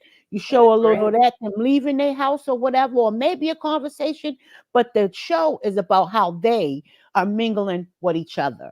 So, you know, but I do like that it's a little softer, but still a little drama, Yeah. and I agree. I hope Mel takes her idea of her dating, having cooch a, a bra or whatever. I want it to International be JJ. okay. I want that to be on her network because I'm ready to support. I'm ready to go over there. It's already on my TV. I'm ready, Mm. ready, ready for everything she got coming. And I think the show was good this week. And about Hotel, he's another entitled punk. Can you believe him? Like, oh, like I was gonna leave. If you had a real lease with a real landlord, they wouldn't have cared about For nothing. None of real. that shit was going through. They would have took your butt to Mm-hmm. court and threw you out. Who do you think you are? Oh, Mm-hmm. he just makes me sick. I just want some, I don't condone violence, YouTube world, but they need to do a No, we celebrity don't. boxing match and give the money to charity, and somebody need to duke him out for a good Mm-mm. cause. Mm-mm. Not little I'm done. buddy. Not do little buddy out. Look, I agree with you, and I put that in my commentary earlier. It's the entitlement for me. It's the audacity for me. And it's just the way that he said it with the arrogance and everything else. I ain't going nowhere, until I find me a place. No matter it, look, it could have took you 5 years to find a place. Will that make it Mm, right? No. mm, So mm. I just see Martell burning bridges with everybody, unfortunately. Yeah, very entitled. um what did I write down? Mingle with each other. I wrote down mingle with each other. You said something, LaDawn. I have to remember what it was that you The said, but I agree. ensemble, the Oh yeah, cast yeah, ensemble. about that. Yes, and I agree. Even if we look at the other shows, for instance, I haven't watched last night's episode of Married to Medicine, but I've seen a couple clips on the internet. Even Miss Quad showing up to Sweet Tea's bachelorette party or whatever the case may be. The cast gotta mingle, and if it's at the point where they can't do it, for instance, when Tisha, Mel, and Kimmy met up to exercise with Mel's trainer last week. If they can't meet up and it's really sincere and being cordial with each other, I think it's time for all of that just to stop. Also, for me, I get that this show was built on business practices when it comes to the cast of this show. But I'm ready to see this cast doing like for me, the other shows. We all, and I get it. They're going to promote their businesses as they should, but I want to see them all. I'm gonna even say Mel, but we're gonna see Mel in her t-shirt. We'll see Marceau in his t-shirt. We'll see, I want to see more stories and the businesses. We want to see that as well. So it's not like that's something that's personal, because again, I get it, and we know that it's a beautiful thing because they are building and promoting their brands. But I just think that it's time in the sixth season for us to get more reality when it comes to the inner activeness, and I know that's not a word, amongst the cast with each other, instead of just them all, not them all, but the majority of them, just making it about the business. So that's why I said I love this scene between Mel and Brittany. It was authentic. She was mad a Hmm. girl wasn't at that name changing ceremony. But And you know anything what, else? chit chat? Uh Yeah. huh. And people always say, "Oh, Mel don't never talk about what's going on with her dating or whatever, whatever." That's because she don't have no friends there that she feels comfortable with. When she had a friend Exactly. there, she talked about it. She talked about it, and it was very open. You know what I mean? It was two good Hmm. girlfriends, best friends. And I'm not just saying this because I'm a male supporter. It felt authentic to me. It wasn't made up. Her friend didn't make the ceremony. She was hurt about that. How come you wasn't there? You've been there for all of these other important events in my life and blah, blah, blah. So I don't think that we'll ever get that, like you just said, with the Mel and Kimmy or Mel and Tisha. People also got to realize that Mel has come back from not wanting to film with any of these folks because of their Mm-hmm. allegiance to Mr. Martell Holt, to her softening up to Forgiving them. them Yeah, like a I don't even know if Christian she woman forgot it. would. Right, No, I she don't know what, forgave them but enough to she be able probably, to, forgive them for herself to be able to even be cordial with them.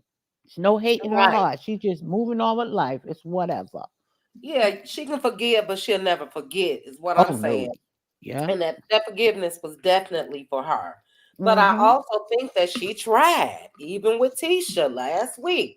Hey, girl, when she pulled up and Tisha standing there looking awkward, feeling awkward, take that energy on somewhere else. No So I was spank. happy to see, and then we're gonna move on to Deshonda.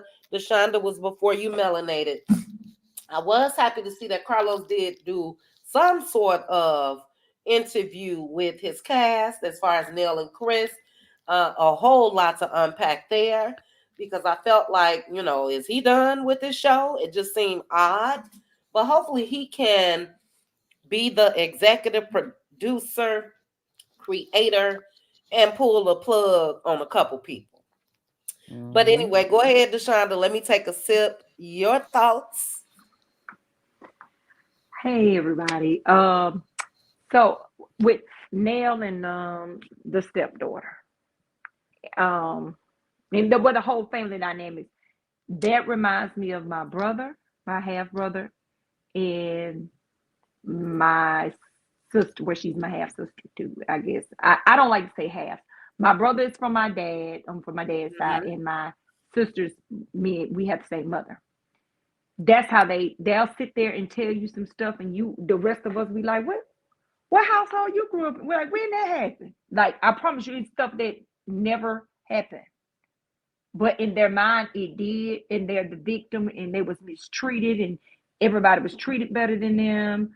My brother, for the years, I was the only girl, and I'm the oldest with my dad. So I'm his first. My Mhm. brother is behind me. We 3 months and a day apart. So um so growing up, my dad, I got left out a lot because I was the only girl. It was always the boys going to do this, the boys going to do that. He'll come to town, he'll get my brother. He might come by the house to see me, he might not. But my brother would say, "Oh, well, he never came and got me, he never spent time with me." And I was like, "Well, where you get that SHIT from?" Like, yeah, you did. I'm like, "You don't remember XYZ? You don't remember this, you don't remember that?" And he was like, well, yeah, but, and then it hit me. I said, I know where it's coming from. It was his mom. His mom would say certain stuff to him, and she said it to him so much to where what it's like he blocked out what really happened to say her version, and that's not true. I remember like my mom, we both went to the same college. We graduated high school together, same day, did everything together. And we went to college. I went that August. He came in that spring. My mom helped me buy my first car. Was it a glamorous car? No. Little 92 Toyota Corolla. Got me from point A, point B. Me and my mom did that. My dad didn't do that. She sees my mom, his mother, saw my mom was like, oh, she called my daddy name. Oh, he bought Shonda a car. My mom was like, let me stop you right there. He ain't buy her a doggone thing. I bought that. So don't get around here lying, telling folks that, because that's what she was doing. She was telling people that. And then my brother, he knew that I bought that car. But he would say that. And I was like, what? I was like, your mama poison your mind.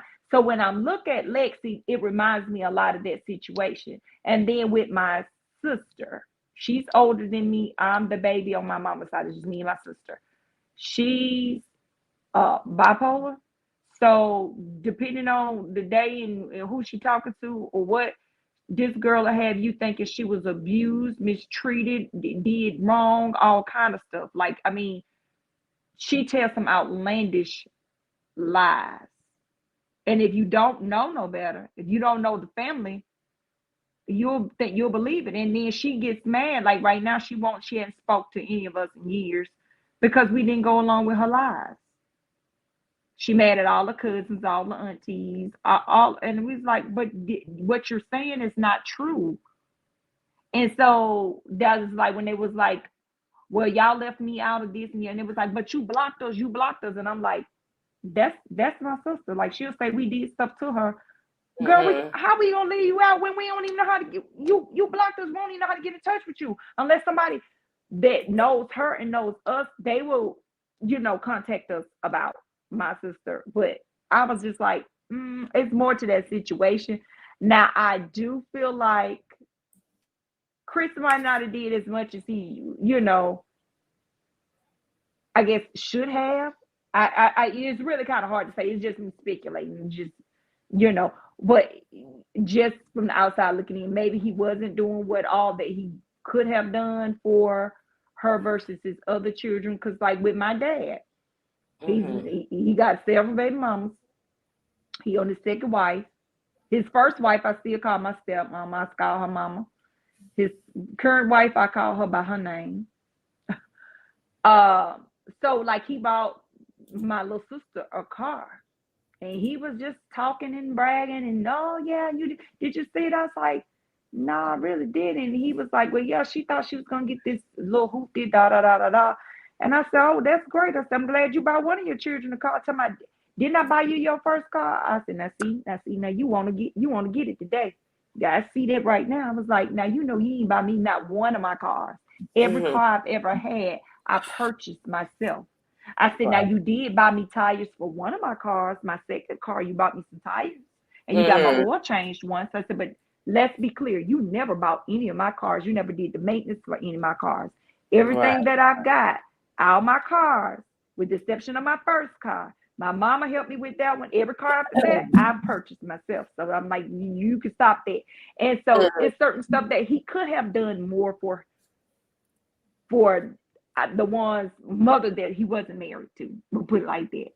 Right. And even the brothers, the first wife, the kids that he got with her, he could have did more with them because I've told him, you need to do more with your son. You need to be involved more with them while you out here chasing all these different women and doing the stuff that you're doing. And me as his daughter is telling him this. Yeah. So, Yeah. I can see I can see that part with Chris, and I can also see where Lexi is playing the victim. Because I'm just like, no, you if you blocking people, how do you think they're supposed to be there for you? Ain't nobody gonna just keep chasing you. And at this age, you're an adult now. You're 28 or however old you is. You too grown for this. Like you got to stop playing the victim. Well, they got the Mercedes and the BMWs, and okay, so I'm looking like, your stepmom dropped $22,000 on a car for you, baby. Listen, the only thing my daddy's first wife. Now Hold on, Deshaunda. Hold on 1 second. Okay. Too True, is this you? Hello, everyone. Yes, it is. All right. Okay, Thanks for joining us. Thank you. All right. Go ahead, Deshaunda. We got about 12 minutes left. I'm stretching this for 2 hours. Go ahead. Okay. So, she made sure I had any health insurance when I was in college. She didn't have to because they was divorced at that point, but she made sure I was straight. So I just want her to stop playing the victim. As far as Mel and her dating journey, that would be a great show. I think that would be a great spinoff. For don't even include it in Love, Marriage, Huntsville. Just I don't know. I don't know what she'll call it, but I think that would be a great spinoff. I do too. Who is else on the show? Oh, Lil Buddy. No comment. I'm just got no comment. I'm sick of him. Lil Buddy. What's the perfect name for him? And then as far as what the girl name is, the Karen. Tiffany, yes. My mind went blank. I'm sorry. Tiffany, I'm over her. Like she came in with that baby, I started laughing. I was like, Kiki, I'm like, Yeah, you better wrap that baby around you because you keep talking. You liable to get smacked. Kiki said, "Oh, there's a baby." Yes, and I'm just like, girl, stop with your shenanigans. And Yeah. so, Stormy, I guess she's Kiki's ally now on this show. But just let that situation go with Tiffany and Kiki. Tiffany just need to learn how to mind her business and keep quiet, and Big Lou do right. Go ahead and end this y'all tenure with Love and Marriage Huntsville. Y'all weren't bringing into the show anyway. So yeah, y'all, if you're not filmed, you're not missed. We don't even we forget you even on the show. So you can go. And Mm, Stormy, just tell the truth about your business, baby. I mean, just yeah. do that. I'm sick. I'm about sick of you too. I'm sick of you too. I honestly, I this last two episodes I enjoyed because there was no Scots, and I would love, love, love to see more of the Fletcher's and more about what Melanie got going on right now. Let's see what Mel's doing. I'm sick of all the other drama and the foolishness and the fakery. Yeah. All right. Excellent point, and thank you. As far as breaking down what you went through and how things could be.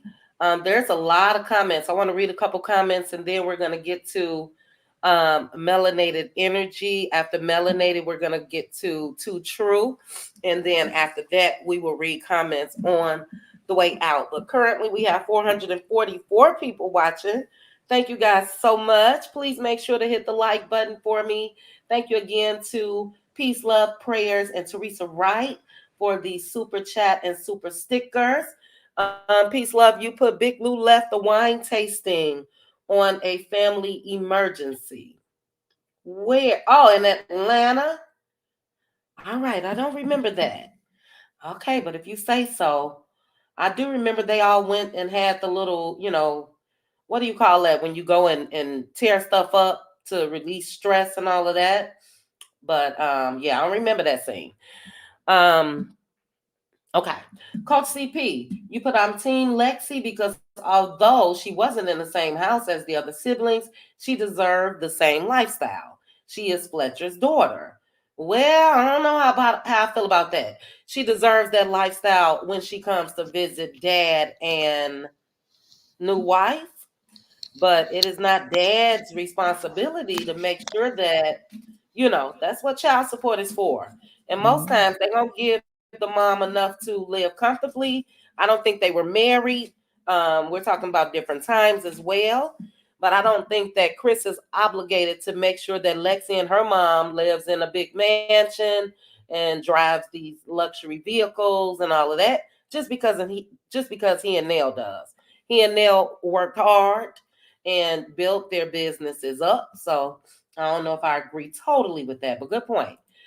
Too true, and you're up here now, but you put just a thought. But could Lexi had felt Nell's vibe as a child? It's definitely possible. Austin, you've had some great comments. For this one, you put, though you may not agree with their perspective of the situation, you can say, I understand why you may have felt this way, thought this way. I Yes. apologize if my actions led you down this path. I agree. Mhm. And Yeah. I know that you're talking about that's Yes, what that's a Chris great and point. Nell, yeah, Yeah, that's what Chris and that's a Nell great could have point. said to Lexi. Totally agree with that. Yeah, and then they could have said that, and they definitely could have shut down the other children for sure. Oh, Paulette said they need Dr. Francis. I think Dr. Francis would be a good fit for them on this show. I wonder if something happened with Dr. Francis. Anyway, let's go ahead and read Austin. Okay, I got this. Um, Dog it, I think I did. I had something from Alf and I unstarted. Since you put, she even thought she should have been invited to the employee vacation, and she's not even an employee. That's what make her look entitled. Well, sis, I wanted to know more about that because if the other kids were at the employee vacation, then she should have been at the employee vacation as well. So the way that she said it to me, it appeared that she saw everybody else there, and they clarified, well, yeah, but. The So niece great did point, work though. with her, right? Did the daughter work with her too? Oh, I don't know if the daughter worked for Nell, but the niece did. So that's a good point. Maybe she saw the niece. I don't know. But I don't know. They didn't get into all of that. I took it that way. But if not, if it was strictly an employee vacation, then yeah, she shouldn't be tripping. But if she saw little Chris, if she saw the oldest son, if she saw the other daughter, if she saw the niece, then yeah, that's a family vacation that included the employees. My opinion. Great point. Roxy. Roxy, I hope that you listen. But she said, y'all need family counseling. I cannot imagine not having my children in my life. I agree. You have to protect the boundaries you put up, but do so while actively trying to find a solution. Much love. Roxy, I hope you're still here listening, and I hope that you listened earlier. Because we definitely want them to find a solution, a resolution. And I made sure to say that. Now, kids are no kids. If you're talking about burning down my house, you gotta go until you get Hmm. yourself together. So you go talk to somebody, get some therapy, and we make sure let's not try to act like a lot of people don't make good on those promises like that. So that's a different line, kid or not. I'm gonna need you to, and we can do it together. But yeah, you're not coming over here and burning me up, child. But good point, Roxy. Austin again. Couple more comments, guys, and then we're going to melanate it. I think too many parents are willing to cut their kids off prematurely. It makes me sad. I can agree with that. PDS, what if they've already apologized, but she keeps bringing it up every time they get together? Hmm. Good point. Good point. Charlene, a lot of these kids, even after they grow up, want the parents to continue to take care of them. Facts, facts, facts. Cheryl Canada, Cheryl said Chicha, she came in with an attitude. And it's because she saw what they all were driving. Oh, well, it looked like they were in a luxury some sort of SUV. But you think that she walked up and saw all those cars? I think she probably have known about the cars before then. But good point. Let's see here. Jackie, last comment. Yes, they were all rude and nasty. 5 people coming for Lexi. Yes, Lexi was rude. Chris sat there and said nothing until the end. All right. Great, great points. This what makes this an excellent, excellent conversation and debate. This is why I like to have lives when it comes to these episodes, because that way, you can get other folks' perspectives. So thank you, chat. Thank you so much. And Melanated, you are up. What are your thoughts on the episode? So I want to start off by talking about how the episode began with Lexi and the family dynamic that she has with Chris Fletcher and Nell Fletcher and the family and the kids. Mm-hmm. The part where how I see it, because I see it from another perspective of it, if if Lexi was my child and she was going over there with Chris Fletcher and his wife and family and stuff like that, Mm-hmm. regardless of what I have at my house for her, when she's over there she's by herself because I'm not there with her, and our family ain't over there with her. So that's how I would look at it from that perspective. And being that she's a girl, the oldest girl, and she's over there by herself with siblings that's her age and younger, you know um they have all of Chris Fletcher's time growing up with her father in their life, as a stable, consistent father figure. When she leaves from over there, she goes to her mother house. There's no, father, like, maybe, whoever her mother's with, but there's no father that's hers over there, at her mother house. So when, she probably, that's, you only get one mother and one father. You know what I'm saying? So I don't think it's the car that she's, really like, screaming and yelling for and, feeling all the feelings. It's not having him in her life, consistently. So when she's over there, just by watching them at the table and how he allowed, everything to go down the way it went down, it looks like that's like normal, for her to have to like, be windmilling, to have him understand what she's screaming out for, and which he's not really responding to because he sits there and he doesn't respond. That was like, like a snapshot of probably what, she's been saying for a while. Like she's screaming about, they had good cars, I had to pay for my own car. That was just an example of, what they can get over there, and of even though it's Nell that bought their cars, she's like, well, being that I don't have you all the time, and this is what I'm understanding, being that I don't have you, if I say I need a car or you see me with a car, I feel like you should make me an exception of the rule because I'm not, I don't get you all the time. You know what I'm saying? So I think that that's where she feels like she needs to be validated and, feel like where she isn't, felt like the black sheep of the family. You know what I'm saying? So I kind of understand where Lexi, is screaming and crying for his attention and, validation. That's that with that. And I think that also Nell, her giving her the money, I think that Nell was just like, Nell sees it. I don't think Nell understands it, but she's just trying to like, throw money at the problem because she gives all the kids money. Remember, she kept saying she gives all the kids money. She throws money at the problem to solve the issues. Yeah. Chris, Chris, the kids get Chris, to listen to their problems, but don't get no money. She don't get the money. She gets the money from Nell, and she doesn't even care about the money from Nell. I think she just wants Chris's validation and Chris's, I think she just wants Chris's validation. Chris to hear her. Chris to say, I hear you, I understand. Like, when he was stepping out, he wasn't just stepping out on Nell and the kids and he wasn't in their life, but he's in her life even less at that time as well. So think about that, that was that with that issue with that. I was thinking, I'm gonna try to make this quick because I know that you want a time limit. Take your time. Okay, all right. Reasonable time. Go ahead. Yeah, absolutely. I agree. I believe Stormy is always constantly lying. It's ridiculous. It's embarrassing. I believe that Stormy and Tiffany needs Kiki to keep them consistent on the TV show more than Kiki needs them.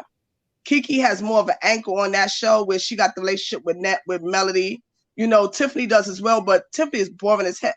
When they went on that trip to Paris or whatever, Alabama, wherever that was, with Nevada, Alabama, whatever, she fell asleep in the car with Tiffany. Like, Tiffany is a yawn. I couldn't deal with Tiffany. And I don't think Stormy could even deal with Tiffany too much longer because it's like everybody that comes across Tiffany has to check her. So it's like, I think that is she a plant? I think she's I think they gave her that character to act because that can't be a real personality.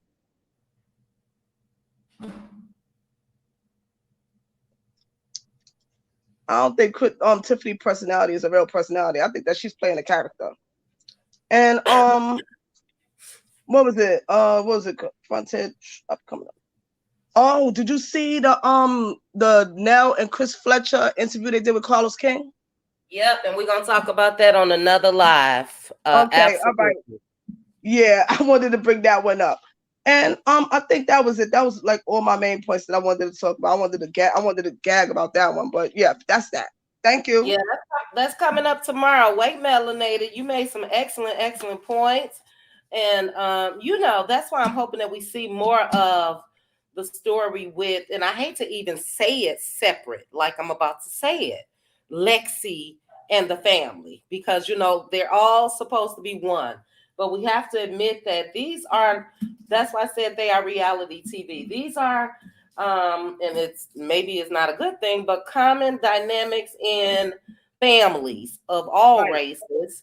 And that's why I'm invested to see in a positive way how this can be resolved. But I do think that there is a lot of resentment.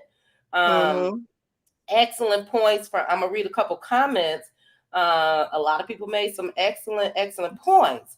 Now, Coach CP said Lexi's car was a $1,500 car. I think she said she had a Grand Am or something. And I know they ain't got that girl drive. They didn't have her driving no Grand Am at first.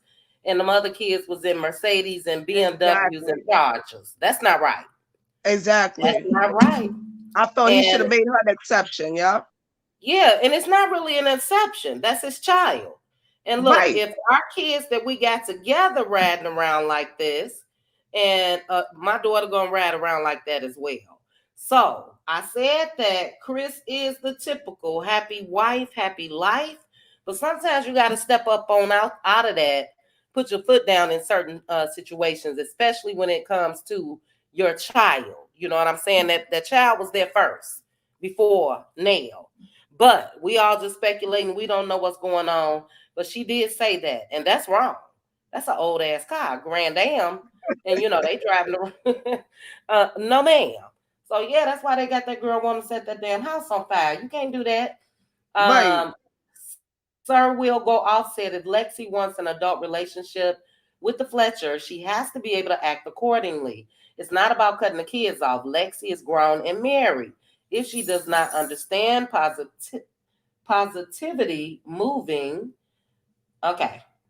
If she doesn't understand, I'm gonna have to cut it off at that. I agree with that, but I also, and I'm tripping out at your avatar of Tisha with the water in her face.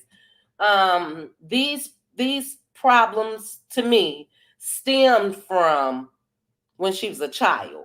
So I Yep. get that she's grown and married now, but guess what? Them problems gonna continue and continue and Right. continue until they resolve. So just because you grown, you can't say, well, you ain't no kid now, so I ain't got to deal with none of the trauma that was caused. You can't do that. Nope. Um, yeah, but great point. Coach CP said the niece said she wants the same stuff everybody else has.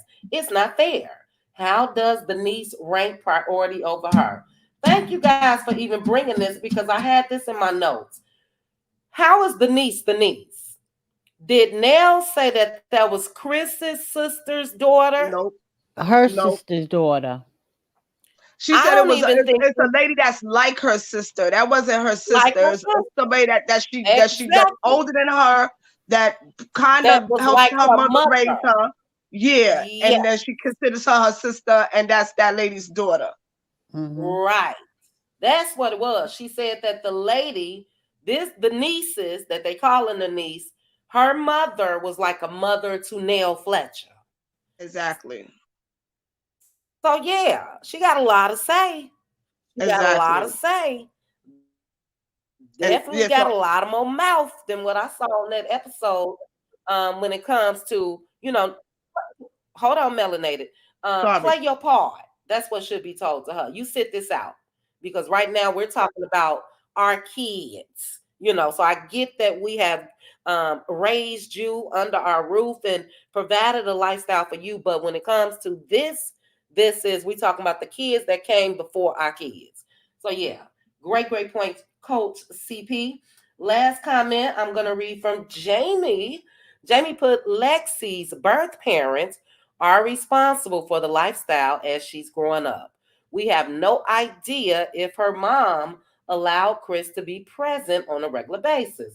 That is true. We do know a lot of women, again, can be upset that you done moved on with your life and cause issues when it comes to the children.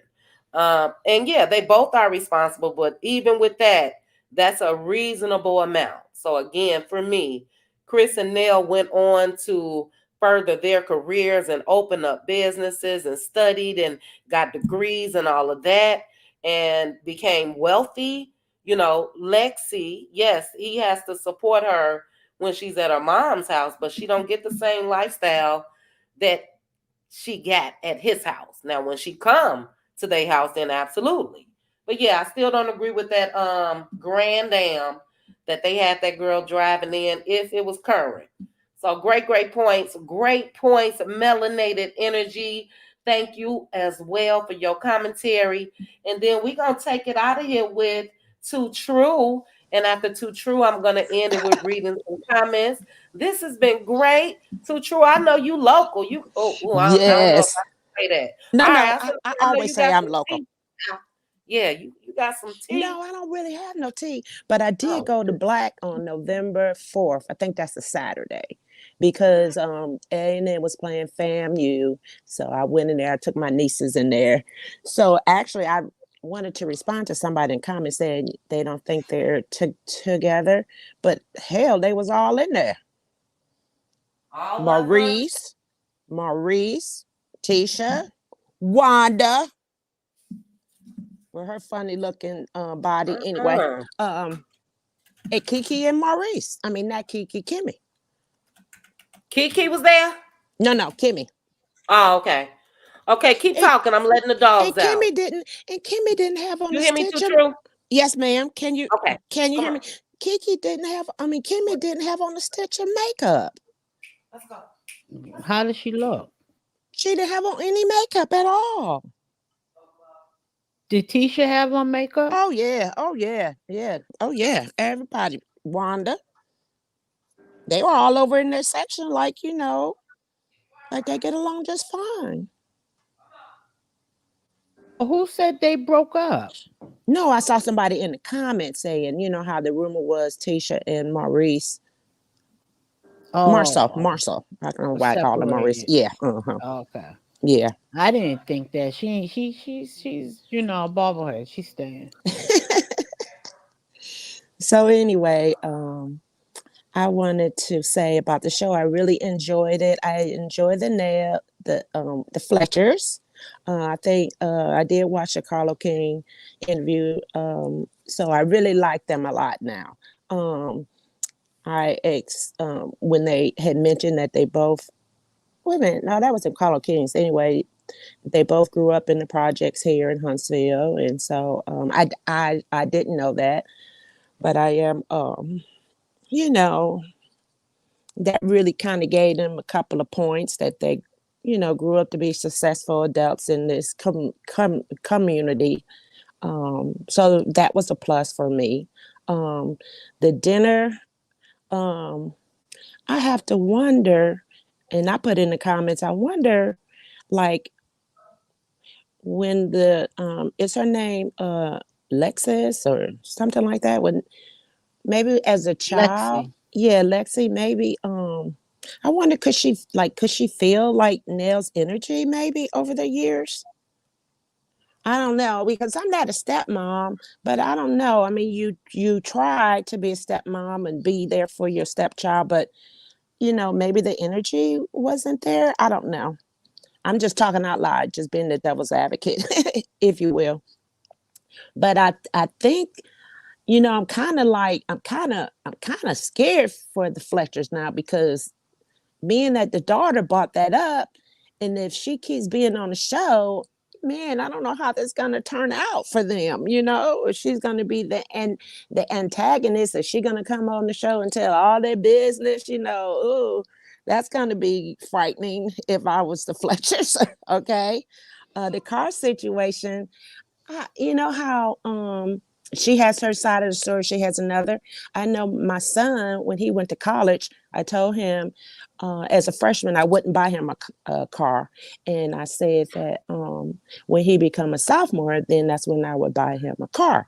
And I did that for my daughter. So I bought my daughter a car when she was a sophomore in college, and I was going to do the same with my son. But then he said, Mom, I have some money, could we go on and use my money and I get my car early? So I wonder, in that situation, does he go around and tell people that he really bought the car, or did both of us buy the car? You know what I'm saying? But I agreed to go on and buy the car early because he had money to invest in me buying it early. So, you see what I'm saying? When you can't recall everything that happened because it happened such a long time ago. So I wanted to bring that up as well. um Lastly, yeah, I really do like the Fletchers and everything. I think Nell is very open. I think she's down to earth, and I think I'm gonna set out to go and meet her because I really like her style. Mm-hmm. Yeah. Mm-hmm. So I Yeah. think that's about it. I don't have too much to say about Kiki and Stormy. I'm not a real Kiki fan. I think y'all may know that. Um, Well, yes, you know what? Let me know again why. I remember. because I don't know. I just think she came onto the show just being like she want all eyes on her, Mm-hmm. but yet I don't see what value that she brings to the show. But to be the antagonist, to be involved with this conflict that's going on with her and her cousin. I don't know. I mean, Hmm. the jury is still out. I'll let her I will give her a chance to win me over, No, but I want her okay. to come So in this, and go ahead. hold on, too true, because you know I like a good debate. You guys Okay, know yes, this, and I'm not sure if I asked you this before, but you said the conflict with her cousin. Now, you know, didn't the cousin start the conflict but I think she was brought by on the telling her business? show. She was brought on the show because so we could see that conflict. Yes, she did say that this conflict actually goes back many, many years. Didn't she say they've had their on and off for about the last 10, 15 years or so? She did, Yes, but yeah, yes. I don't. Yeah, okay, go ahead. So that's why I'm thinking that's why they brought her on the show. So we could see that, because reality TV loves to see a little drama. So I think maybe that's why she's there. But I want to see more of her um, without so much um, her having to say about her and her cousin being in this struggle. Does that make sense? Yeah, Mm-hmm. It does. yeah. But I Uh, really like the Fletchers. I think they got a handful with all those adult children. um, for Nell, for them to say, Nell, you give money. If Fletcher don't, I think it's like the whole is all of their money, right? Is Nell and Fletcher's money. It doesn't matter who the heck is sending it to you. It comes from both of their pockets, really. As a married unit.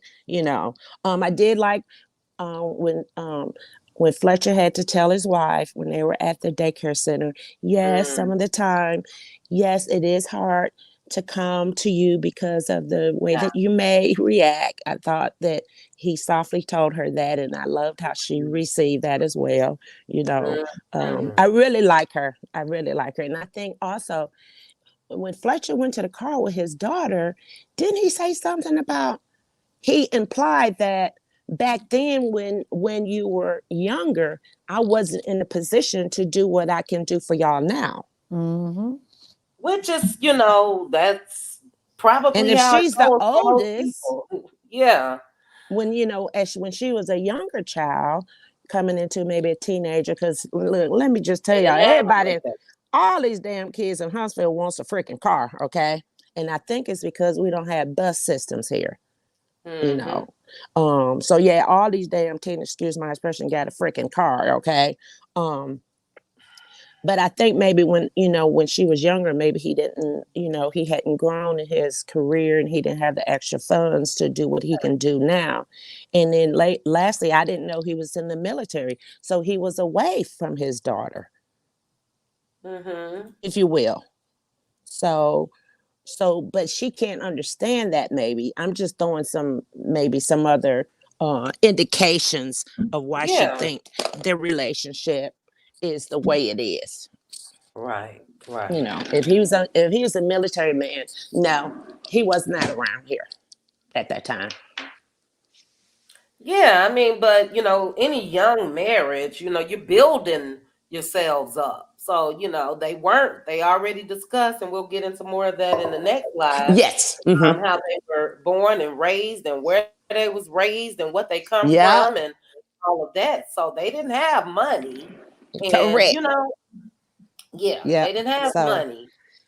yeah, So, so yeah. she may not, as a young child, her coming up to an adult now, she may not, she may not can put that in perspective. You know, when you're in the military, you think my dad in the military, he should have a lot of money, but really they don't. You know what I mean? So anyway, I wanted to come up and support your channel, give you Well, my I thank thoughts. you. I And thank you. I saw that you've been under the weather. You sounded a Girl. little bit better, but you got to drink some more tea, right? I am. I just made a cup while you were talking. Honestly, I made me some tea. Even though we're gonna be getting up out of here, I feel 100% better than I did when I started this live.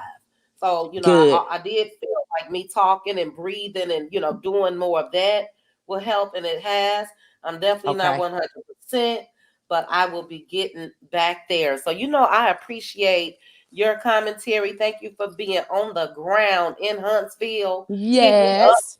Hit me up on Instagram with any Yeah, I got to tips. figure out where that house at. That Martell, I was looking at it on the Oh outside, but Lord, it was yeah, dark find and out. everything, so I couldn't Yeah, see. that's I was like, dang it, I wish they would have showed a street sign I or know, something. right? You know, like if it was daylight, maybe I could surmise where that is. Okay, but I'm gonna have to drive a little around in the neighborhoods to see what's going on. Yeah, Okay, get the scoop for us. Get that's the right. scoop for us. That's Well, right. thank Thank you you for to having me. True. You are welcome. And I want to thank everybody that was on the panel. I am going to read some comments though. We had Good Bad Apple. We had a little Dawn. We had Melanated Energy. We had Too True. We got my sis, the Shonda.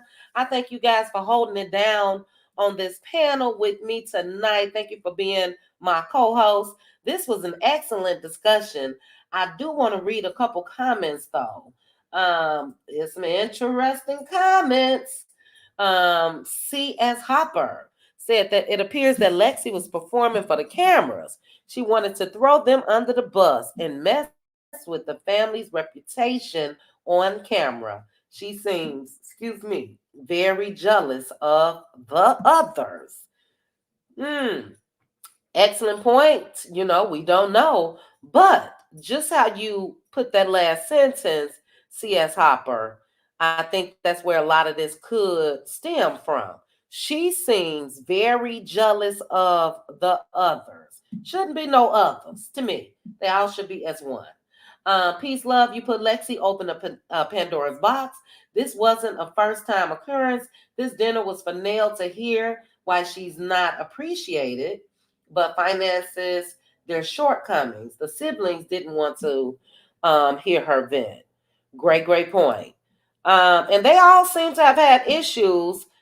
Too True. Thank you for saying that about Chris. Was that Too True or Melanated? I think it was Too True.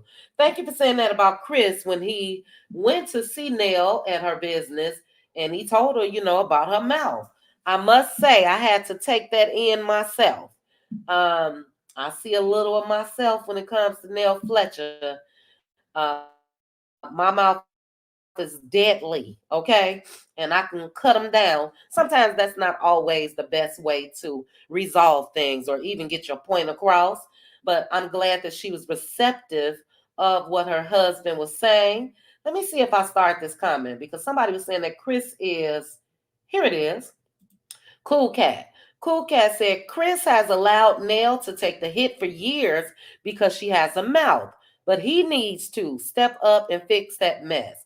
I am sure her biological mom is a factor. And I do think that Chris seems to be very, very soft spoken. Chris, I think, know that he was on the brink of divorce. So I think that Chris just handles everything with care. His responses, his to his wife. I think he's somewhat of, and there's nothing wrong with it being a yes husband. But in a situation like this, when it comes to the kids, I do think that go ahead and step up, Chris. And I But think Chit Chat, you don't think that's Chris's personality? Because look how he responded with Hotel. He was passive. He's not like he was passive in um. this scene. He was passive in this scene because you talking about when they was on FaceTime. I'm talking about every time. Like he's just not like a rah person. Like come, Argumentative. yeah, Yeah, that could be yeah. it. But you got to pull that from out of somewhere. Now, LaDon, you have to admit, he found that voice when he was cussing Lexi ass out, uh, cussing Lexi's arse out when he was walking back to that house. When And he somebody told him, lies go on ahead, you, listen, when somebody yeah, lies go on you, ahead and shit, get the yeah. F out of here. Go on. And he told Yep. her right. He told her I right. did She was see that married. at the end. And that might be Yeah, why he's so reserved, because that's how he act when you piss him off. And he right. trying not to, show that. Yeah. And a lot of Uh-huh. people I are did see able that. to, right. So they know how they can react. So they do take measures to make sure that you don't see that side of them. But I agree with you, LaDon, when it comes to Martell, that's with everybody though. You know what I mean? When it comes to that, even Chris is no different than Marceau, how he's treated Martell in situations. Maurice, all of them handle Martell Holt with, like he's a little ass kid. But next week look promising. We shall see, because I think that Chris didn't want to get too much into it with Martell on that FaceTime, but he wanted to check him as a man in his face. But I do think that, you know, he when it comes to this situation with family, he's going to have to be that man, that head of the household, that daddy. And even if he got to tell his wife, chill out, I got this, let me handle them. And he could have checked everybody at that table, use that authority if there should be some. And I think so when kids are involved. Absolutely. We'll see. Interesting dynamic for sure. Sarah, I hope you're still here, because you said you disagreed with me regarding the car. Which part? Let me know in the comments, Sarah.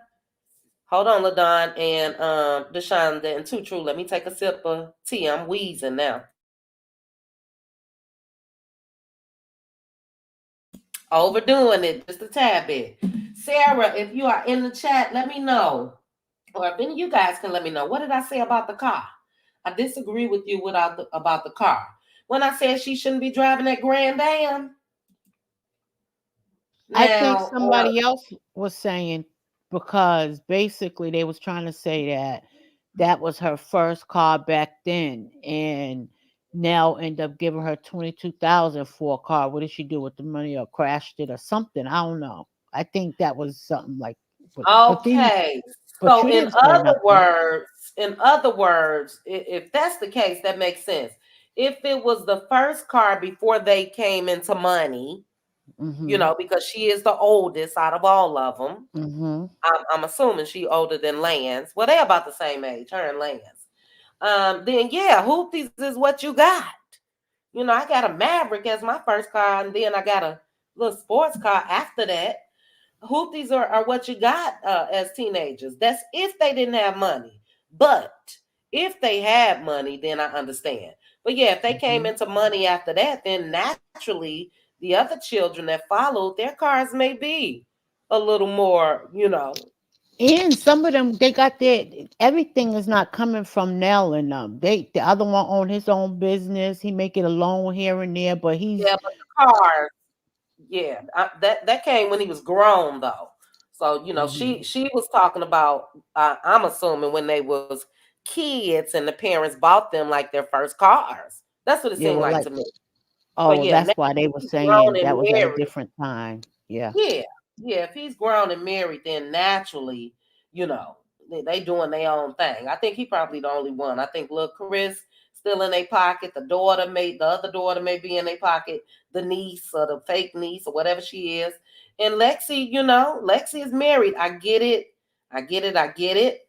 But there's something there. So I hope that you all are on feeling the way that I feel. I guess I I'm don't. feeling different because I got a kid that's ungrateful and selfish, and I know how it feels when somebody just thinks that you're Entitled. obligated. Yeah, and my grandmother Yeah, had 17 kids, and they all wasn't treated equal.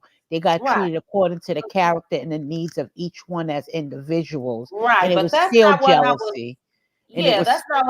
That's not what I was gonna say. Look, I don't want to put too much of my personal out here, but I've been there, done that with an older sibling. Got so much where she don't even see it. got so much where it went to children. We'll talk about it in members only. But what Mhm, I was okay. saying, LaDon, is I hope that you all are on the thinking along the lines that I'm thinking as far as these family issues being resolved. Not how Yes, I I feel said. about Remember, I said the therapy session. I said right, it. right. I So said yeah. it. That's I'm what I'm pulling talking for about. We that. want to, yeah, you said it. Talking to the chat too, not just you guys up here, but we want to see this, to turn the tide when it comes to what we normally see as a family dynamic for our people. Okay, so it's already rare. This is another reason that I cannot stand Martell, because imagine the life that we would have been able to see with him and Mel and those kids growing up. So Mhm. as those That's kids gonna approach, be a dynamic too, chit chat. what's that? That's gonna be another dynamic as they get older with his son and the other siblings. Yeah, well, when girl, look, we won't Yep. see it because Nell, is different because Mel and Martell are divorced. Now, had it Yeah. been if they were still married, that's a different thing. But whatever happens with that, it happens. Mr. Man got to handle that. You know what I mean? And I think they So, can fix this. It's not too deep yet if they catch it. yeah, Chit chat. I and we think would like. Sarah did chime in the chat. All right, let me read.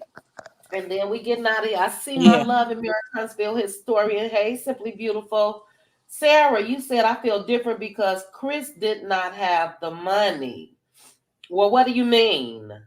Chris and Nell are married. And okay, you put that a couple times. Chris did not have the money. How do we know this? How do you guys know this? This is all speculation. So we don't know if Chris had the money. We don't know if Nell had her business. We don't, I don't. So, I'm just trying to see where you guys are getting this from. Yeah. And when Too. you're married, Too true. I made that comment, and I don't know if you heard me. I said, "Well, Chris told her I didn't have it like that then. I didn't have it going on back then." He kind of said it like that to his daughter at the car, He did. right, I making when remember. me they think were that talking, if she is the oldest kid, when you bought your hoopty, I didn't have it like that then. right. And then Okay. like you just But said, I still say moving, that they're saying moving. Chris. Hold on. Yeah. They're saying Chris.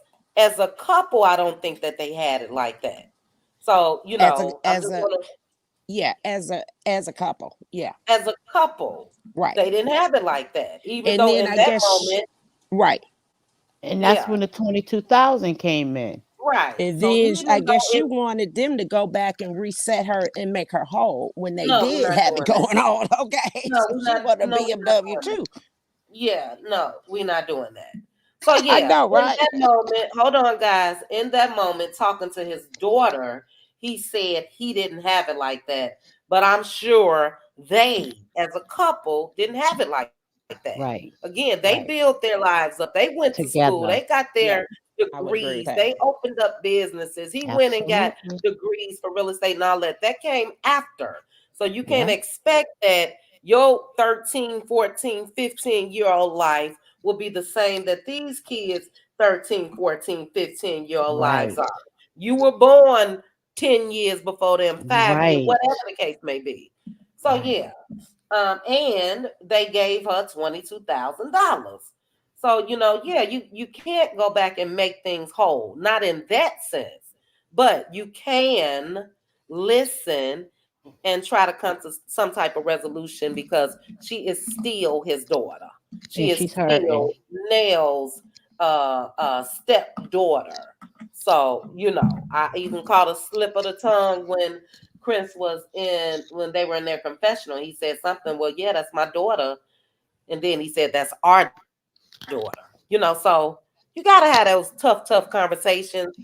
Lexi needs some help. I do think that, and we definitely gonna end this. I do think that having everybody give their opinions on her in that one scene was a bit much, and that's only Yeah. gonna cause a deeper wedge Yes. between them. You know what I mean? because Yeah. it was a gang obsession. You had Lance. You had only one that was quiet was her husband and Yeah, well, Chris. yeah. Well, we gotta end it chit chat because we can go back and forth. Because I'm like, yo, but she opened the door for that, and then she She did. started saying She something to them. They gonna say something did. back, But her feelings and have to be the even girl if you didn't don't call her a validate. B. Her sister didn't call her a B until she jumped up and started It cursing. And Nell don't said, matter. That was wrong, Ladon. That was "My wrong. aunts fought Even each though other, I get your everything. point. Yeah. Huh? My aunt and them used What to you say, fight Ladon? all the time. My aunt and them, all them girls in my house, my aunts and them always fought and pulled each other's hair out. Yeah, but what we're saying is, as the parents, they were supposed to shut that down. So we can't normalize that because, again, for me, it's causing deeper and deeper issues. And I think that they could have shut that down right there, where the only conversation, and maybe more, would have been resolved. The only conversation that would have been happening at that moment, if they would have separated them individually. Look, Chris, this our problem with you. The damn dog, you owe us for that. You owe us for your bail money, blah, blah, blah. Then when they Yes. moved on to Lexi, Chris and Nell could have talked to Leslie. Then Chris and Mhm. Nell could have talked to Lance. Then you know what I'm saying, Mhm. around the Yep. table. But no I matter agree. what, we can't normalize that everybody talking and yelling and cussing at one person. That wasn't right. Especially when it's already Um, issues. And there I were don't look at it issues. They as all I don't kept, look at it as that chit chat that everybody was you yelling don't at look her at it at as one what? time. As everybody was How could yelling you at not? her at one time. I look How at could it you not? as she was saying things about them and they were defending themselves. That's And when not she jumped necessarily up and true. started saying "kiss my butt," "f y'all," and all that, that's when the girl and But Nell said, LaDon, "Oh, disrespectful." you gotta be fair. Go back and look at it, sis. They were, and I get it. Especially the younger Mm-mm, daughter. She's sticking up for her mama. You know what I mean? mm. Even Lance sticking up for his mama. So I'm not saying that I don't understand it, but I think that Nell does a pretty good job at handling her own. So I get it. Somebody say something to my mama, it's on. It's just on and popping. You know what I mean? So I understand that, but if you go back and look at it, they all were giving their thoughts and opinions on her. And in order to switch this thing around, just my opinion, then you need a better way to resolve issues. That's never gonna turn out right, you know. Yep. But I'm not. They gotta I'm find not. another way. Some people work well like that, and some people don't. Know your family and know your like my grandmother, it was amazing how she knew how to treat this one because of that character. It was just Uh-huh. but as parents, you don't got the script. And you go along to go along. And, Absolutely. parents ain't perfect. I'm a parent of four Yeah. different beings, and they all Absolutely. And different. that's why I said that this. Right. Yeah, and that's why I said this is the Fletcher's are reality TV. I think a lot of us can relate. I know I can. I'm more like But a again, mother like I Nell. come I don't from play that. right, I come from different. I come from different. I ain't sitting there calling my sister no B in front of my mom and daddy. I don't care what age we are. They commanded respect. They taught us and we were born and raised with it. So, that's just something that didn't happen. Did we argue? Absolutely. Did we go off? Absolutely.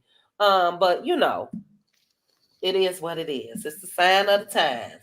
So this has been excellent. LaDawn, again, I thank you, sis.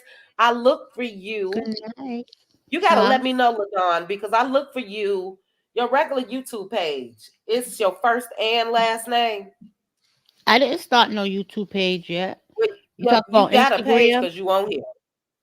No, on YouTube. You go because on StreamYard it only shows LaDawn. But Oh, on Calhoun. YouTube, okay. Because I looked while we were while we were chatting tonight and I didn't see, but I'll look with your last name. So I Wow, can I go didn't ahead know and it do that. didn't show all that. That's probably good, No, it just says LaDawn. So let me see if I huh? click it. Uh-oh. If I click uh-oh. No. It's a way where it shows you all's name, but I have to figure that out another time. But thank you, LaDawn. Deshonda, thank you. Deshonda, I had some personal questions for you with this doggone virus I'm going through, child. But I think I'm good. I got some antibiotics. I think I put up a little video or for the members only. All this mess I'm taking. I may be overdoing it, but this some bull. You got Shizzle. Theraflu? I got Theraflu, child. I got Mucinex. I got Sudafed. I got the vitamin C drink. I got child, everything. Good Okay, Lord. everything. And I need to chill out. I need to stick with a routine. I would And try. take the Sudafed away and do the Theraflu and the other stuff. Yeah, I'm finna say you kind of overdoing it with some of And it. I, You I don't need all am. that. So it's like counterproductive, huh? You think Hmm. so? Yeah. All right. So what I'm gonna do, I think I'm low on the Sudafed, so I'll cut out the Sudafed. The Mucinex does help because that is for congestion. But Deshonda, they said something about a RSV strain. We'll talk about it on Instagram. I'll DM you when we get off.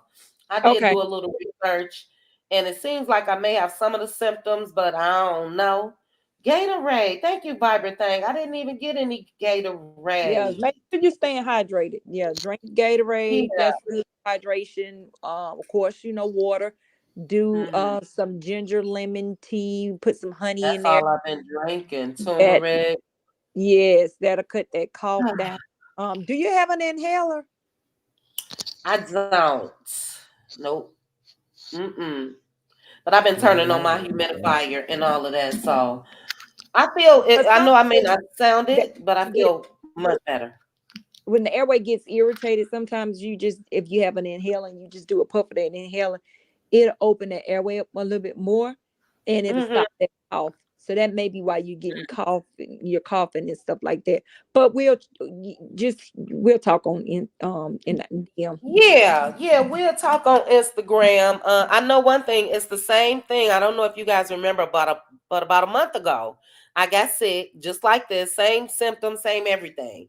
So this is what's tripping me out. Normally, if I sweat out a cold, it's gone. This I could sweat it out.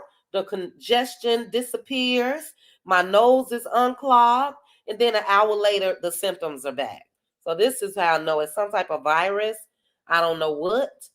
But yes, it's messing up my flow, like for Yeah, real. yeah, you just Um, gotta run this course. yeah. So what a way to spend my vacation. So it's already Monday. I don't know. I was hoping to be feeling much better to try to hit the road Wednesday. We getting into personal details, but I think anyway, you will. You will. You'll be all right. Yeah, I Just think get by some Wednesday rest. you may Love you. Good night, chit chat. You're Wednesday. gonna be all right, honey, because you All sound a right, little better LaDon. from the other day. So you got another Yeah, day. You knock that out. You do what you gotta do to get, we'll see. But Thanksgiving, and you're gonna yeah. be all right.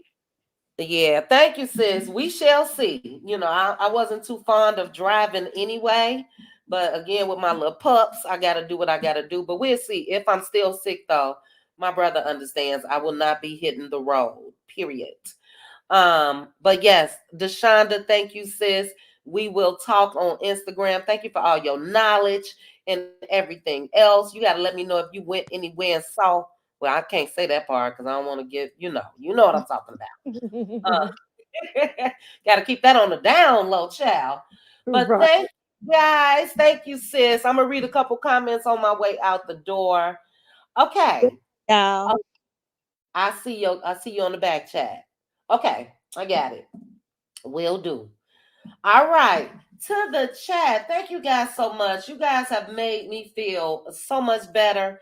It feels good to get back out here, even though I was only gone for a couple days. But like I said, I missed some important topics that I still want to discuss with you guys. As I mentioned, there is a lot more information that's coming out with Diddy, and I want to discuss that with you guys. I do want to discuss for those of you that are watching these other shows, Bell Collective, Married to Medicine, Real Housewives of Potomac. We will always have our fave show, which is Love and Marriage Huntsville, but we definitely got to start talking about some of the other shows too, as well. Um, Coach CP, you think they're gonna bring a lot of drama? All right. I don't know. I get a different vibe I get a different vibe. This is what I hate. And believe me, I know that Mel, number one, made the absolute right decision in ending her marriage to Martell. But Martell is like such a dumb jock to me, like a little kid, does not have a brain, don't use the brain. I do think that, I don't know why I thought this today, had Mel and Nell, excuse me, and Chris, had they probably have been full-time members when this cast members when this show started, when it started, I don't know if they could have been an influence, and that's unfair of me to even think that. But I think they could have been a positive influence when it comes to Martell in that dynamic, as far as them being on the show. But I do know that they tried everything. They did counsel them, and he suffered from having a hard head, and now he got a soft arse. So that is what it is. But to those that joined me late, ADR, thank you, ADR. I saw your comments. Thank you. Yes, it's Tay. What is sambuca? Y'all got me on everything, child. Boil some purple onion and lemon and drink it. Ooh, child. I'm about to have me some chicken noodle soup soon as we end ADR. Golden Seal. How do I say this? Inchinacea? Echinacea, elderberry, and good old fashioned wheat germ. Cold. Oh, child. Y'all gonna have me on everything. I do got some sea moss. Um, Even though I think that sea moss made me sick about a month ago. We'll discuss members only. Severe formula cold contact. If you find it, knock out severe cold in 2 days. Change your linen. Okay, I did change my linen and all of that. I never heard of Indonesia. I'm writing it down right now. Writing it down. Your inhaler works miracles. I don't have an inhaler, but I think I need one. But anyway, guys, this has been absolutely wonderful. Again, thank you guys so very much for allowing me to come out here and just talk and talk and talk. And I promise you, I feel much better. Hopefully, I feel good enough to have a power hour or drop a video. I got probably 3, 4 videos lined up that I've been unable to do. But thank you, cuties. Thank you to the cutie crew. Thank you to my cutie mods. Cutie crew, I don't think we'll be meeting this week because of the holiday. Friday is Black Friday. I don't know. Maybe we can meet. I'll put something up on the board. A lot of people are will have family in. A lot of people are traveling for family. So it looks like we may not be able to meet until probably a week from today, next Monday. But thank you again to each and every one of you. I appreciate you guys. And shout out to those that gave me a super sticker, super chat, or cash app. Peace, love, prayers to Teresa Wright. Thank you guys so very much. And I'm still upset about my theme song, but I'm working something out. We shall see if that get resolved. But anyway, I will chat with you guys soon. Have a great night. I don't even like dancing off of this, child. What is this? We ain't even got our theme song. This is a mess. Good night, Paulette. Good night, Sean. I will, Tyra. Thank you, Sarah. Thank you, yes, it's Tay. Hey, Cricket. B-Liz. Echinacea. Echinacea. Echinacea. Okay, thank you. Echinacea. I shall see. I like elderberry too. I think I got some elderberry gummies. But yeah. Ginger and elderberry. Thank you, Good Bad Apple. Got my flu and okay. Really, B-Liz. Ooh, child. I think I started something by getting that other doggone, you know what. And now I think my body may need the other ones to fight this mess off. That's what it seemed like to me. I didn't know they had a RSV. You know what? I don't know if I could say it. All right, Tyra, I hope you're feeling better as well. Let's be clear. I hope you're feeling better as well. To any of you that's been going through anything, you guys know I pray for each and every one of you every day. Shout out to Bev. I think I said this before. Bev, we got a couple Bevs. Let me get Bev's initial.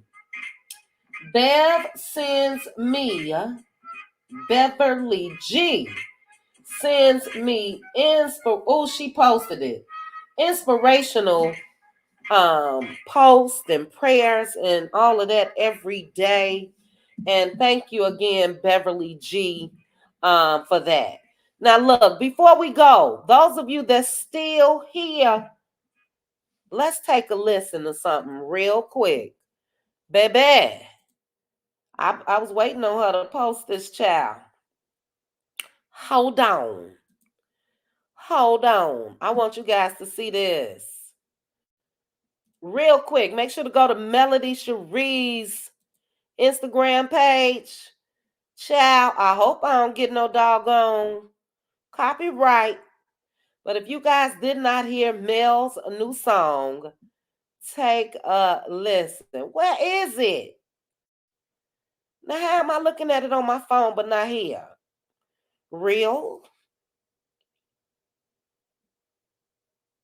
Child, where is it? Let me go back. Hold on. I'm looking at it right here on my phone. Oh, duh. I think this is it. All right. For those of you that are still with me, take a listen. This is Melody Cherie's new Christmas song that will be dropping Thanksgiving Day. Grown and sexy Christmas song. And that's just what I told her in a message. This is grown and sexy, baby. Take a listen. After this, we out of here again. I thank each and every one of you for joining me tonight. I better not get no copyright for this. Let's go. Take a listen, guys. Hope you've been on your best behavior all the year round. Guess who's coming home this year for Christmas? I'll be on my way to you this Christmas. When Santa comes to town, it's Mrs. Santa now. All these bells just jingling all the way, jingling all the way, jingling all the way. When Santa comes to Thank you, Mel. town, oh, oh, oh, oh, oh, sleigh bells ringing. Oh, oh, oh, oh, your best. Yes. Celebrating now. Hope you've been on your best behavior all the year round. Guess who's coming home this year for Christmas? All right. I love it. Now, Mel had just posted that again right before I went live. I really like it. I really do. And I do think that is, thank you, Cricket. I do think that it is grown and sexy for sure. For Christmas, you guys know we got some anthems, some classics, but I love it as far as it being introduced into our genre of music, R&B and all of that. So she did a thing. I can't wait to hear the final product. And I think she said that she would be, it is coming soon. So great job, Mel. Very versatile. I would love to see more of this on Love in Mary Huntsville. They can introduce that as far as her when she's recording and all of that. It's a lot that they can do. But anyway, guys, I have talked myself till I can't talk no more. Yes, Deshonda. Yes, it is. Now that's one thing I was able to say to her before I went live. You get a, you could step off of that. You could do a whole lot. Slow dance is definitely for the grown and sexy. But I'm out of here, cuties. Thank you guys again. I will be chatting with you guys. I don't know if I'm going to overdo it tomorrow with a live, but hopefully I'll have a video to drop. But I'm going to try to get myself together. We will definitely be meeting back, though, on Wednesday. Hopefully, Wednesday early. You guys could just have me on while everybody is prepping their meals. Happy Thanksgiving to each and every one of you. If I don't talk to you this weekend, make sure that you and the family enjoy. I saw somebody in the comments saying that it's going to be a lot of Lexi dynamics this Thanksgiving. And I could tell you, I have been there, done that. I've been there, done that. Every holiday was damn near ruined, okay? But let's hope that, we all can find a better way to do what needs to be done when it comes to family. So, okay, I wrote that down. Sambuco, Sambuco, and Ekchaneka. I think that's what they said, child. I got it written down. So I will be Instacarting this. I'm going to try to stay in the house. I'll Instacart. All right, guys. They won't let you play what? The music? I don't know. I think that's a raw cut, so I think we'll be fine. But yeah, you gotta. Oh, you talking about my theme song, girl? It's a whole story to go along with that. It's a whole story. So I'm trying to do something on the back end. But if not, we're gonna record something very, very similar and make sure all the licenses and all of that is intact. But I can't even say what I was saying in the theme song because I've been stuffed up. Stopped up, nose stopped up. But all right, love you guys. I'm rambling now. We again, even with me being sick, 2 hours and 57 minutes. So I hope you guys have a great night. Again, happy Thanksgiving to you all. Eat lots of food, enjoy your family, drink, be safe, don't drive, all of the above. Cutie Crew, I will be chatting with you guys tomorrow. All right, guys. Have a good night. Bye.